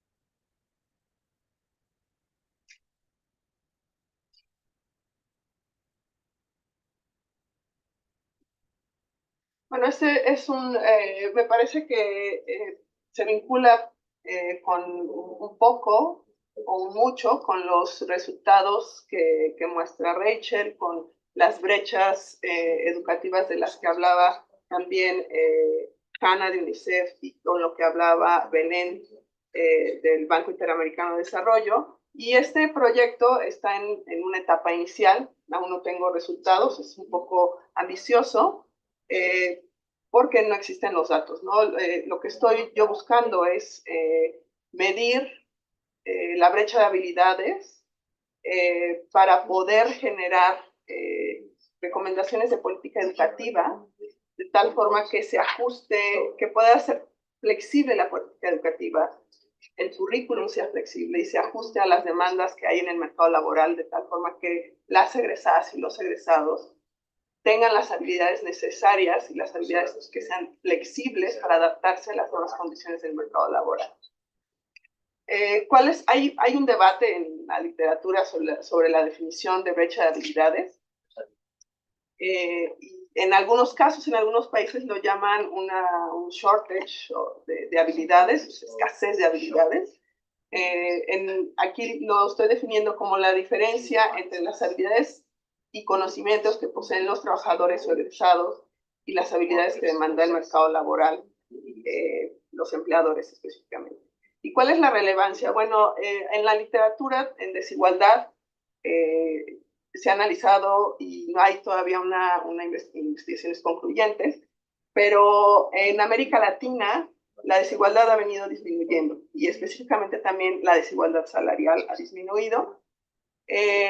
Y algunas posibles explicaciones vienen por los cambios en los rendimientos de la educación, específicamente en los rendimientos de la educación de los hogares y las personas en los grupos de ingresos más altos, es decir, que tienen mayor nivel educativo. Sus rendimientos están cayendo. Entonces, la desigualdad salarial, digamos, ha venido disminuyendo, pero no deja de ser alta, no deja de ser alta para los países de América Latina. Existe deserción escolar, que ha venido en aumento. Por supuesto, el tema que ya abordamos desde el inicio, la brecha de género y la participación laboral de las mujeres, una movilidad social limitada, las egresadas y los egresados no están entrando a puestos de trabajo que les permitan ir escalando en términos sociales, en términos de ingreso, a mejores puestos. Y la baja productividad laboral, que ya este es un término más macro, pero que impacta pues, los salarios y impacta a nivel agregado, ¿no? Y en el contexto nacional e internacional, específicamente en México, el nearshoring pues, ha traído cambios en la industria y redefine una nueva demanda de habilidades que es necesario analizar, tener registro de qué habilidades nuevas se están demandando y que van a ir evolucionando a lo largo del tiempo, para que de esta forma los estudiantes y las estudiantes que estén egresando estén listos para poder entrar a un ambiente de un mercado laboral con expectativas distintas a las que podrían estar egresando. ¿Qué sabemos? Bueno, ya les comentaba que la disminución de la desigualdad salarial y de ingresos entre las personas y los hogares con mayores años de educación. Bueno, ahí algo está pasando, hay muchas explicaciones que tratan de entender por qué los rendimientos de la educación están disminuyendo entre los grupos de ingresos más altos y que tienen mayores años de educación. También en la OECD encuentran en un estudio que hay falta de apoyo en la orientación profesional para qué voy a estudiar, ¿no? Las chicas y los chicos no tienen muy claro qué van a estudiar y tampoco se les ofrece una orientación que les permita decidir sobre qué área del conocimiento. También, por otro lado, la automatización y el desempleo juvenil, es decir, el cambio en la incorporación de nuevas tecnologías en el mercado laboral, en las empresas, están incrementando el desempleo en los jóvenes con pocas habilidades y por lo tanto se están yendo empleándose en mercados informales. Finalmente, otros estudios, para el caso específicamente de México, que recién tiene poco que salió, que es los requisitos del mercado laboral elaborado por Campos y Martínez, que ahora no solo se buscan títulos, sino habilidades específicas como trabajo en equipo y comunicación efectiva. Este último trabajo es a partir de los portales de empleo cómo obtener información a partir de los portales de empleo sobre las habilidades y características de los estudiantes. De los estudiantes que están, de las empresas, ¿no? Las características que están buscando. ¿Cuál es la situación actual de las habilidades tecnológicas? Bueno, en las estadísticas mostradas por la OECD, es una de las primeras encuestas, digamos, pioneras en tratar de medir las habilidades en distintos países. En el caso de México, solo el 10.2% de los adultos cuenta con competencias avanzadas en un entorno tecnológico, lo cual es muy bajo. Comparativamente, Ecuador es el 5.2% y Perú 6.6%, que son aún porcentajes más bajos. Es decir, en el contexto de México y América Latina, las habilidades tecnológicas para resolución de problemas aún pues son muy bajas y por debajo del promedio de la OECD. Y el reto aquí es las demandas de habilidades tecnológicas y digitales está creciendo y la educación se está quedando rezagada. Lo que falta, y que es lo que ya comentaba hace un rato, es que no existen encuestas sobre habilidades demandadas de los distintos sectores y no se da seguimiento a los egresados y egresados y no se está monitoreando en qué empleos se están insertando, cuáles son las habilidades demandadas. Un ejemplo, digamos, cercano es el caso de Canadá. Ellos realizan encuestas anuales para medir la escasez de habilidades y así ajustar sus políticas educativas y las políticas laborales.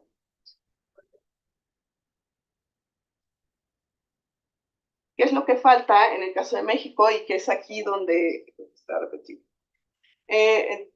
Lo que falta, bueno, es tener estas encuestas, el levantamiento de encuestas para poder observar qué pasa por el lado de la oferta, por el lado de la demanda, que ayude a disminuir las brechas no solo de habilidades, sino brechas de género, de participación laboral, de deserción, disminuir la deserción escolar. Entonces, ¿qué esperamos lograr?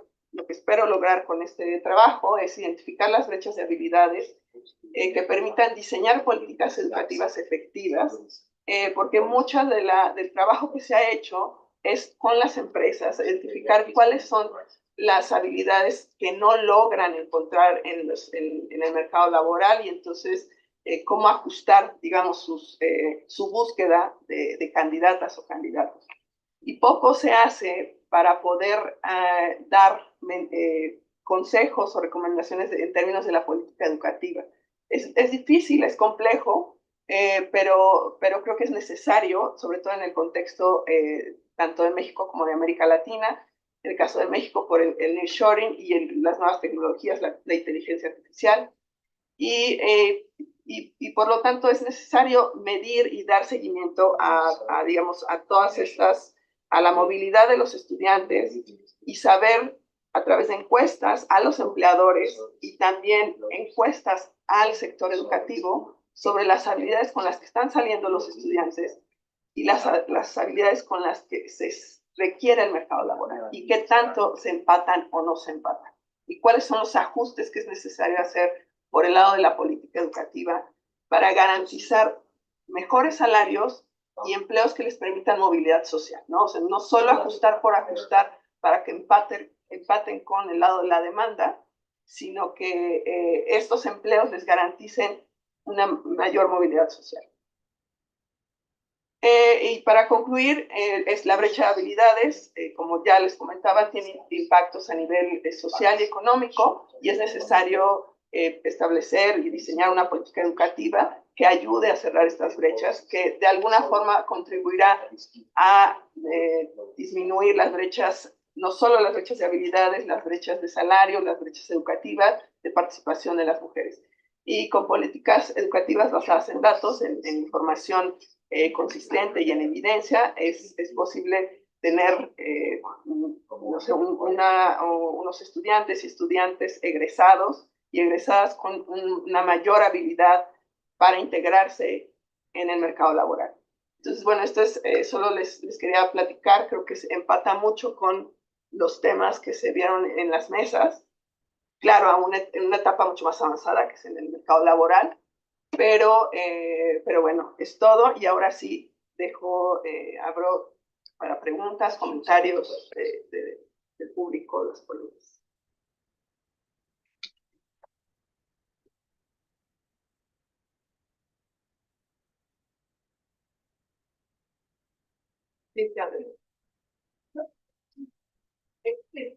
Bueno, muchas preguntas, voy a hacerle una a cada uno. De Claudia, de atrás hacia adelante. Claudia, ¿qué es lo que nos presentas? Quisiera pensar o preguntarte si has pensado en algún nivel educativo particular para explorar, porque, bueno, digamos en el nivel de educación superior, que es el que yo más conozco, pues los datos son una caja negra totalmente del sistema y están muchas las voluntades políticas de cada periodo de gobierno. Entonces sí han habido varios estudios, pero no continuos de monitoreo, entonces eso. Y Rachael, tú justo si tienes información sobre los empleadores que piensan de los egresados de modalidad de programas online, porque creo que es un tema que se conecta, y preguntarte cómo exploraste la calidad, que te estás refiriendo con eso, porque hay como muchas aristas o formas de ver de los programas, de las instituciones, del tipo de programas que se hacen. Me gustaría preguntarte eso. Y a Hanna y Belen, que nos ofrecen la mirada de organismos internacionales, que es muy interesante. Me gustaría hacerle preguntas más bien de policy. Sobre Belen, sobre el tema de implementación. Nos presentaste como los buenos resultados, digamos, que esto ofrece, pero si nos pudieras compartir aspectos de dificultades que se hayan tenido, ya sea metodológicas o de la implementación de este tipo de programas en la diversidad de países latinoamericanos. Y a Hanna, preguntarte sobre estas digamos, voluntades de cada país de adoptar o no los compromisos, como qué rasgos nos podrías indicar que hicieron que algunos países sí adoptaran y cuáles otros que no adoptaran estos compromisos. Digamos, México dices que no, podría impedir algunos, pero ¿qué razones hicieron quizás que los que sí adoptaran este compromiso por mejorar los aprendizajes se llevaran a cabo? Porque pues, requiere voluntades de muchos niveles para que se puedan implementar estos programas. Si quieren, ¿sí? En cuanto al, estoy considerando por ahora educación superior y hacer el diseño de las encuestas. Estoy trabajando en el diseño de la encuesta para enviar a educación superior. Considero educación media superior, pero sí es muy complicado. Es más. Sí. Hoy sí. No, es una muy buena pregunta sobre qué opinan los empleadores de los egresados. En este estudio no incluye los empleadores, pero en otros sí. No era en México, más bien comparativamente en varios países. Y en este caso, los empleadores pensaban que sí que había un estudiante que estudió en línea no era tan bueno como estudiantes que estudiaban presencial, que la calidad de educación no era lo mismo y que era más fácil, básicamente, estudiar en línea. Pero yo creo que como la gran medida de eso es como la equivalencia entre lo que logran cuando están estudiando en línea versus presencial. Y si están aprendiendo las mismas cosas, quiere decir que hay equivalencia. ¿Sí? Equivalence between, there should be the exact same learning outcomes online and in person.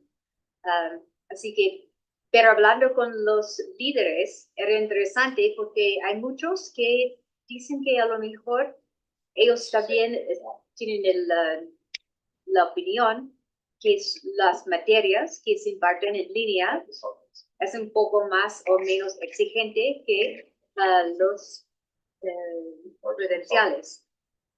Otros líderes no piensan, dicen que es exactamente igual, que no hay diferencia en cómo resultan los ingresados. Pero yo creo que es algo que está cambiando, en particular después de la pandemia, que piensan que se puede estudiar en línea y tener una experiencia muy buena como entrenamiento académico, pero es algo que se ve que cada año está como cambiando la opinión pública. Sí, básicamente eso. ¿Y la calidad cómo la está? Eso, sí, es que comenté antes que la calidad se ven como en equivalencia. Es decir, si es una universidad privada y no es muy buena en presencial, no va a ser buena en línea tampoco.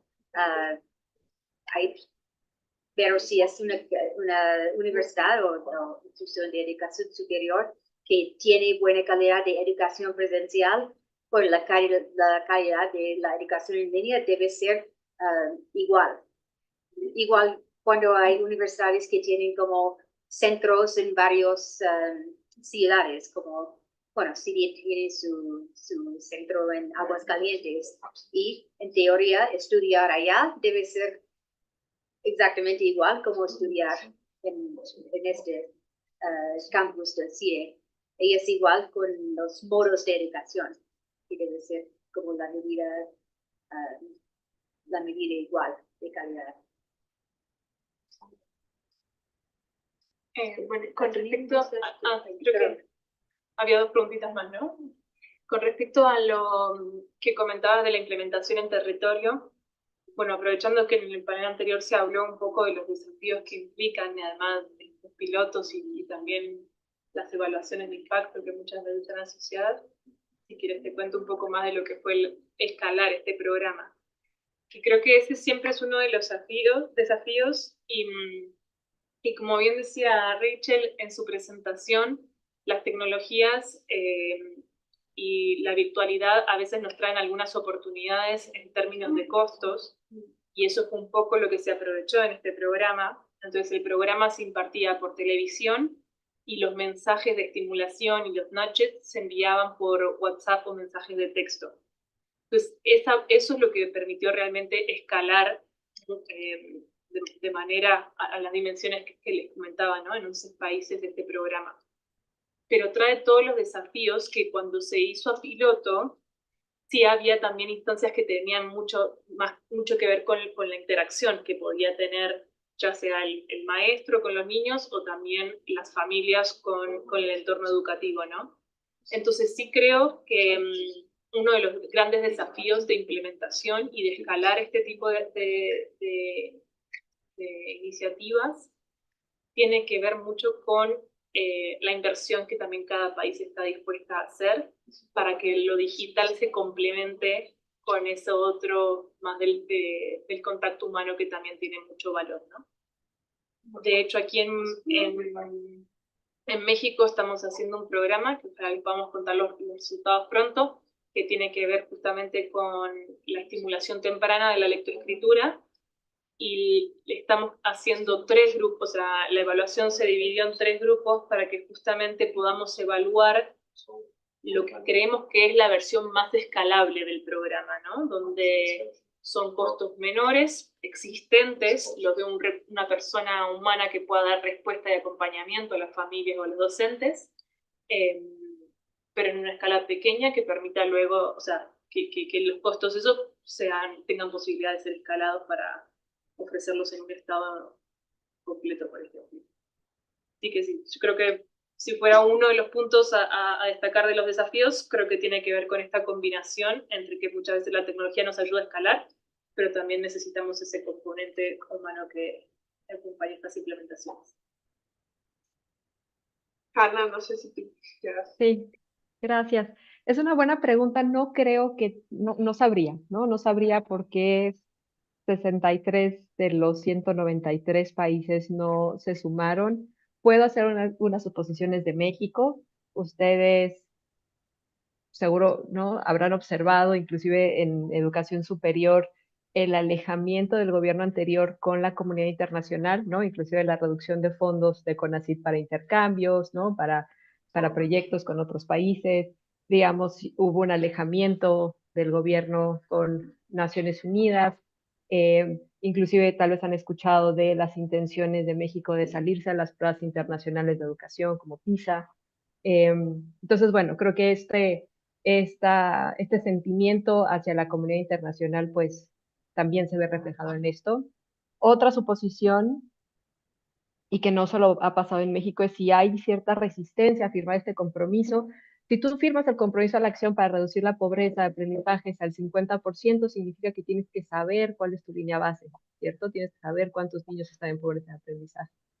Y como ya les decía, también hubo una interrupción de la evaluación nacional que nos permitía saber qué niños estaban en esa condición. Y la nueva evaluación, no sé si escucharon, se rompió un vaso por acá, una disculpa. La nueva evaluación es voluntaria, ¿no? Entonces, tampoco es realmente representativa a nivel nacional. Y aceptar que como gobierno, como sistema educativo, digamos, estás fallando en lo más básico, ¿no?, que es la lectoescritura y las matemáticas en el nivel de educación básica, es una cosa que tiene, que vaya, en este país está vinculado con otros intereses políticos muy fuertes, ¿no? Si se acuerdan, con la administración de Peña Nieto, hubo una observación de que no estábamos bien en la educación y una intención de hacer una reforma educativa, pero claro, se le culpó al maestro. Creo que el maestro es muy importante para la educación, pues era un fallo del sistema completo, ¿cierto? No era un fallo solamente de los docentes, y fue el gobierno anterior quien está como revalorizando a los docentes y diciendo, no son solo los docentes, pero creo que como péndulo nos hemos ido al extremo de ya ni siquiera cuestionar cuál es la calidad de la educación que tenemos, ¿no? Por miedo a quedar mal con los sindicatos, quedar mal con los docentes. Entonces, bueno, eso, creo que es diferente como un país aceptar que tiene, pues eso, y un país como México, ¿no? Que es un país parte de la OCDE, con un ingreso medio alto, que tiene esta crisis de aprendizaje. Gracias, Ana. No sé si había más preguntas. Tengo una pregunta en general para ponerla principalmente sobre lo que dijo Belen y Claudia. Mi pregunta es que el papel de las mujeres en áreas de STEM, o sea, ¿qué diferencias hay jerárquicamente hablando? Es decir, creo que ha habido mucha movilidad de mujeres en estas áreas, pero se van principalmente a puestos directivos. ¿Qué pasa con las personas en planta o justamente recién egresadas? ¿Cómo se está dando esta movilidad? ¿Es nula? ¿Hay una diferencia en la participación en zonas de planta contra directivos? ¿O cómo se ve en esa parte de la participación de los Laura. Laura. ¿Sí? Bueno. Vale. Creo que a mí se me escapa un poco la parte del mercado laboral. Sí trabajamos, por ejemplo, con lo que son más programas de educación dual, y ahí sí México ha logrado avances muy importantes en la inclusión de mujeres en programas de educación dual que tengan esta oportunidad de ya irse insertando en el trabajo a la vez que terminan sus estudios secundarios, sí, de prepa. Y también estamos trabajando, esto más recientemente desde PID, con generar programas que tengan también educación superior y oportunidades de irse conectando con las oportunidades laborales. Yo creo que ahí hay un área de oportunidad súper interesante justamente para que las mujeres que van eligiendo estas carreras tengan también su inserción y sus posibilidades de primeros trabajos. Sin embargo, la trayectoria, lo que se ha visto en México es que si bien se aumentó mucho la cantidad de mujeres y hoy ya son mayoría en los programas de educación dual en prepa, todavía son minoría las que se insertan igual programas STEM o en prácticas STEM, ¿no? En la industria. Así que ahí hay un desafío todavía. Y después, bueno, como decía, de la industria, ya del mercado de trabajo conozco menos, pero sí es interesante el punto que haces, ¿no? Eso que muchas veces que mencionan del techo de cristal para las mujeres para ciertas posiciones. Sí, justo lo comenta Belen, que hay una mayor participación de las mujeres en educación, estamos más educadas, pero en el mercado laboral todavía no se ve reflejado, hay poca participación de mujeres en áreas STEM aún. Y justo pues también lo que busca este análisis de habilidades, para cerrar brechas de habilidades, es identificar qué habilidades se están demandando y entonces qué habilidades se tienen que proporcionar o qué herramientas deben necesitar hombres y mujeres, y en este caso un poco inclinar la balanza a las mujeres para que puedan entrar a un mercado laboral donde si quieren entrar al área STEM lo puedan hacer sin ningún problema, ¿no? Que no estén en desventaja con respecto a los hombres. No sé si alguien más. Sí. Es un poco viendo en conjunto con los demás. Entonces, muchas de las intervenciones que han platicado hoy y el transcurso del día requieren que sean involucrados personas que no son los docentes. Incluso cuando hablamos, por ejemplo, de la educación a distancia en el nivel universitario, parte de lo que vimos en la pandemia es que se mantuvo en muchas instituciones la tradición de que la clase estaba a cargo de los 20 con la foto, pero de manera más planeada, un programa de educación a distancia requiere todo un equipo de personas que implique que el profesor, ¿verdad? Por el profesor que es experto en contenido, cede gran parte del control y también que está mucho más expuesto a lo que está haciendo. Y mucho de las evaluaciones implica lo mismo, que estamos evaluando el aprendizaje, por ejemplo, evaluar las habilidades por una empresa. Y tenemos perfiles de egreso, pero ¿cómo sabemos que estamos cumpliendo este perfil si no hay una evaluación de habilidades? ¿Cómo podemos llegar a tener certeza que van a tener las habilidades necesarias para estudiar a distancia, aprovechar diferentes tipos de opciones digitales, sobre todo ya después de la edad en donde ya no intervienen sus papás? Sí, tenemos un rezago significativo en la habilidades básicas. Realmente parece que es un tema muy complejo y relacionado que implica hasta cierto punto un cambio de roles, y empezando con un cambio de roles tal vez de ustedes mismos como profesores de universidad, de las clases que seguimos cada vez. Gracias. Una reflexión. Gracias, Laura. No sé si quieren. Ana, muchas gracias. ¿Alguien más quiere hacer? I have a question. Google Translate did very well transcribing your speeches, but it didn't do it perfectly. So I think I missed some of the Spanish talks. But I have a question about your talk, Rachael. It's very interesting to discuss online degrees and traditional higher education degrees where you get it from the campuses, because the way that the traditional degrees work is that you get this, I don't want to say non-pecuniary, but this non-degree related benefits returns being in a campus. Right, you have connections, you have more career opportunities because of these connections, and maybe you're more exposed to a wider sort of diverse population than you would if you were in education. So, can you tell anything, or can you discuss anything about these differences that might create further sort of divergence, or it might actually be useful for this certain self-population of the group if online degrees are more common? Yeah, so. Yeah, can I add? And I wanted to add to that question because it's very related. If you were looking only to online programs, or if by any chance in some of the interviews you also talk about hybrid modalities. Yeah, well, I think the first point that you make is really, really important. And one of the things that came out of the interviews was that the students really do seek some ability to still connect in person. And professors agree with that. The one leader that I talked to just kind of highlighted, like, why do we still have orchestras in every town? And why do we still have like football stadiums? It's because people want still to come together. Even though you could watch a symphony on television, you want to be there in person watching it with other humans.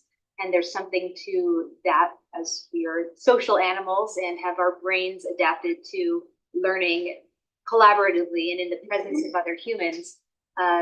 There still is a necessity, and especially among young people who are just forming their networks and don't have those professional networks, they need to be around each other to form those alliances, get that exposure to professors, mentors, and other students. So what we've seen is actually a lot of campuses since COVID have kept a lot of online learning, but for large courses, and then have changed their campuses, the infrastructure, to become more adapted to interaction between students so that they can study together or mingle in different areas.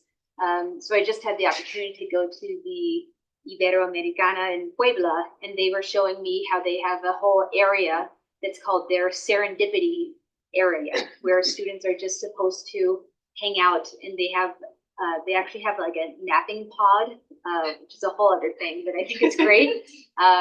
But many areas designed after like Japanese napping hotels where you can just rest, and then some stands where you can just sit with other students, chairs where you can sit. Basically, it's designed so that you will have that kind of cross-pollination of ideas that's really important in learning, and those conversations that you just don't get online. So I also going to Belen's question, I only looked at basically differentiating the online courses versus the students who are studying in person, but sometimes students are doing some courses online, others in person. So their experience is that they're on campus and off, but the course itself was entirely online in my study. But I think that the future, some ability of hybrid education is really going to allow students to get everything that they need from education, the flexibility of online and better teaching practices online, hopefully, but also that, like, as they call it, serendipity of being on campus and getting the experiences and the networks that you need to really grow. There's a social mobility aspect of education as well. Right? It's not just that you're learning knowledge, but you also are able to meet other people that are also interested in learning, and together can achieve even more than individually.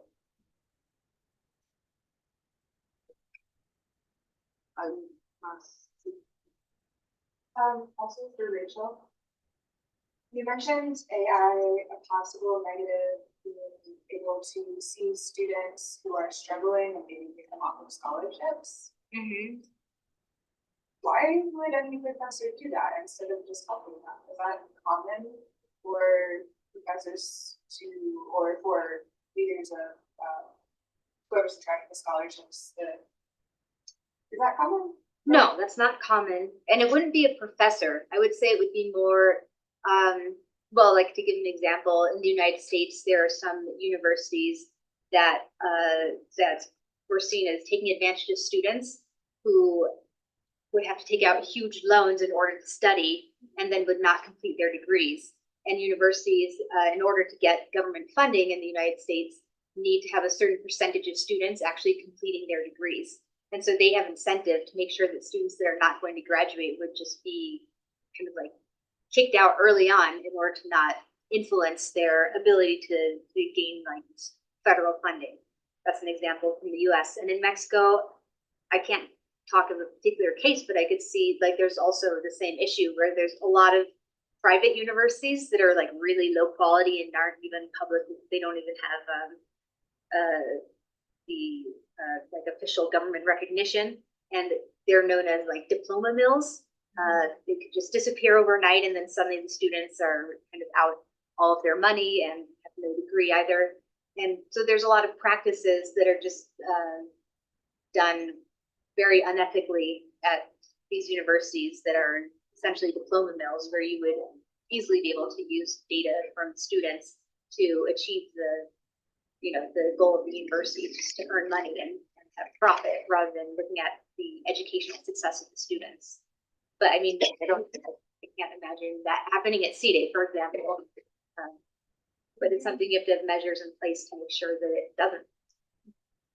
I can see how it would also be helpful for if somebody didn't have access to it and decided professors, but it needs that help. You should, yeah, that would be the opportunity. That would be the opportunity. And then the dark side would be the opposite of it.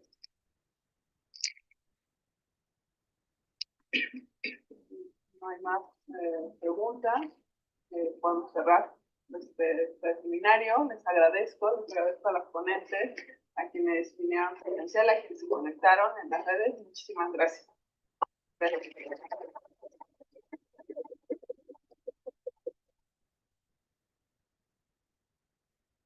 At this point, we're going to go ahead and close the workshop.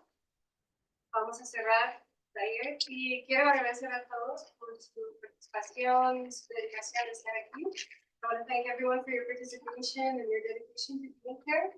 And also to invite you all to join us for a photo on the patio. I think it's open. There's hopefully a bit of importance. If it's not, take it in the main hall. And yeah, hopefully we'll be able to do something like this again in the future. Vamos a tomar una foto ahorita en el hall. That's it.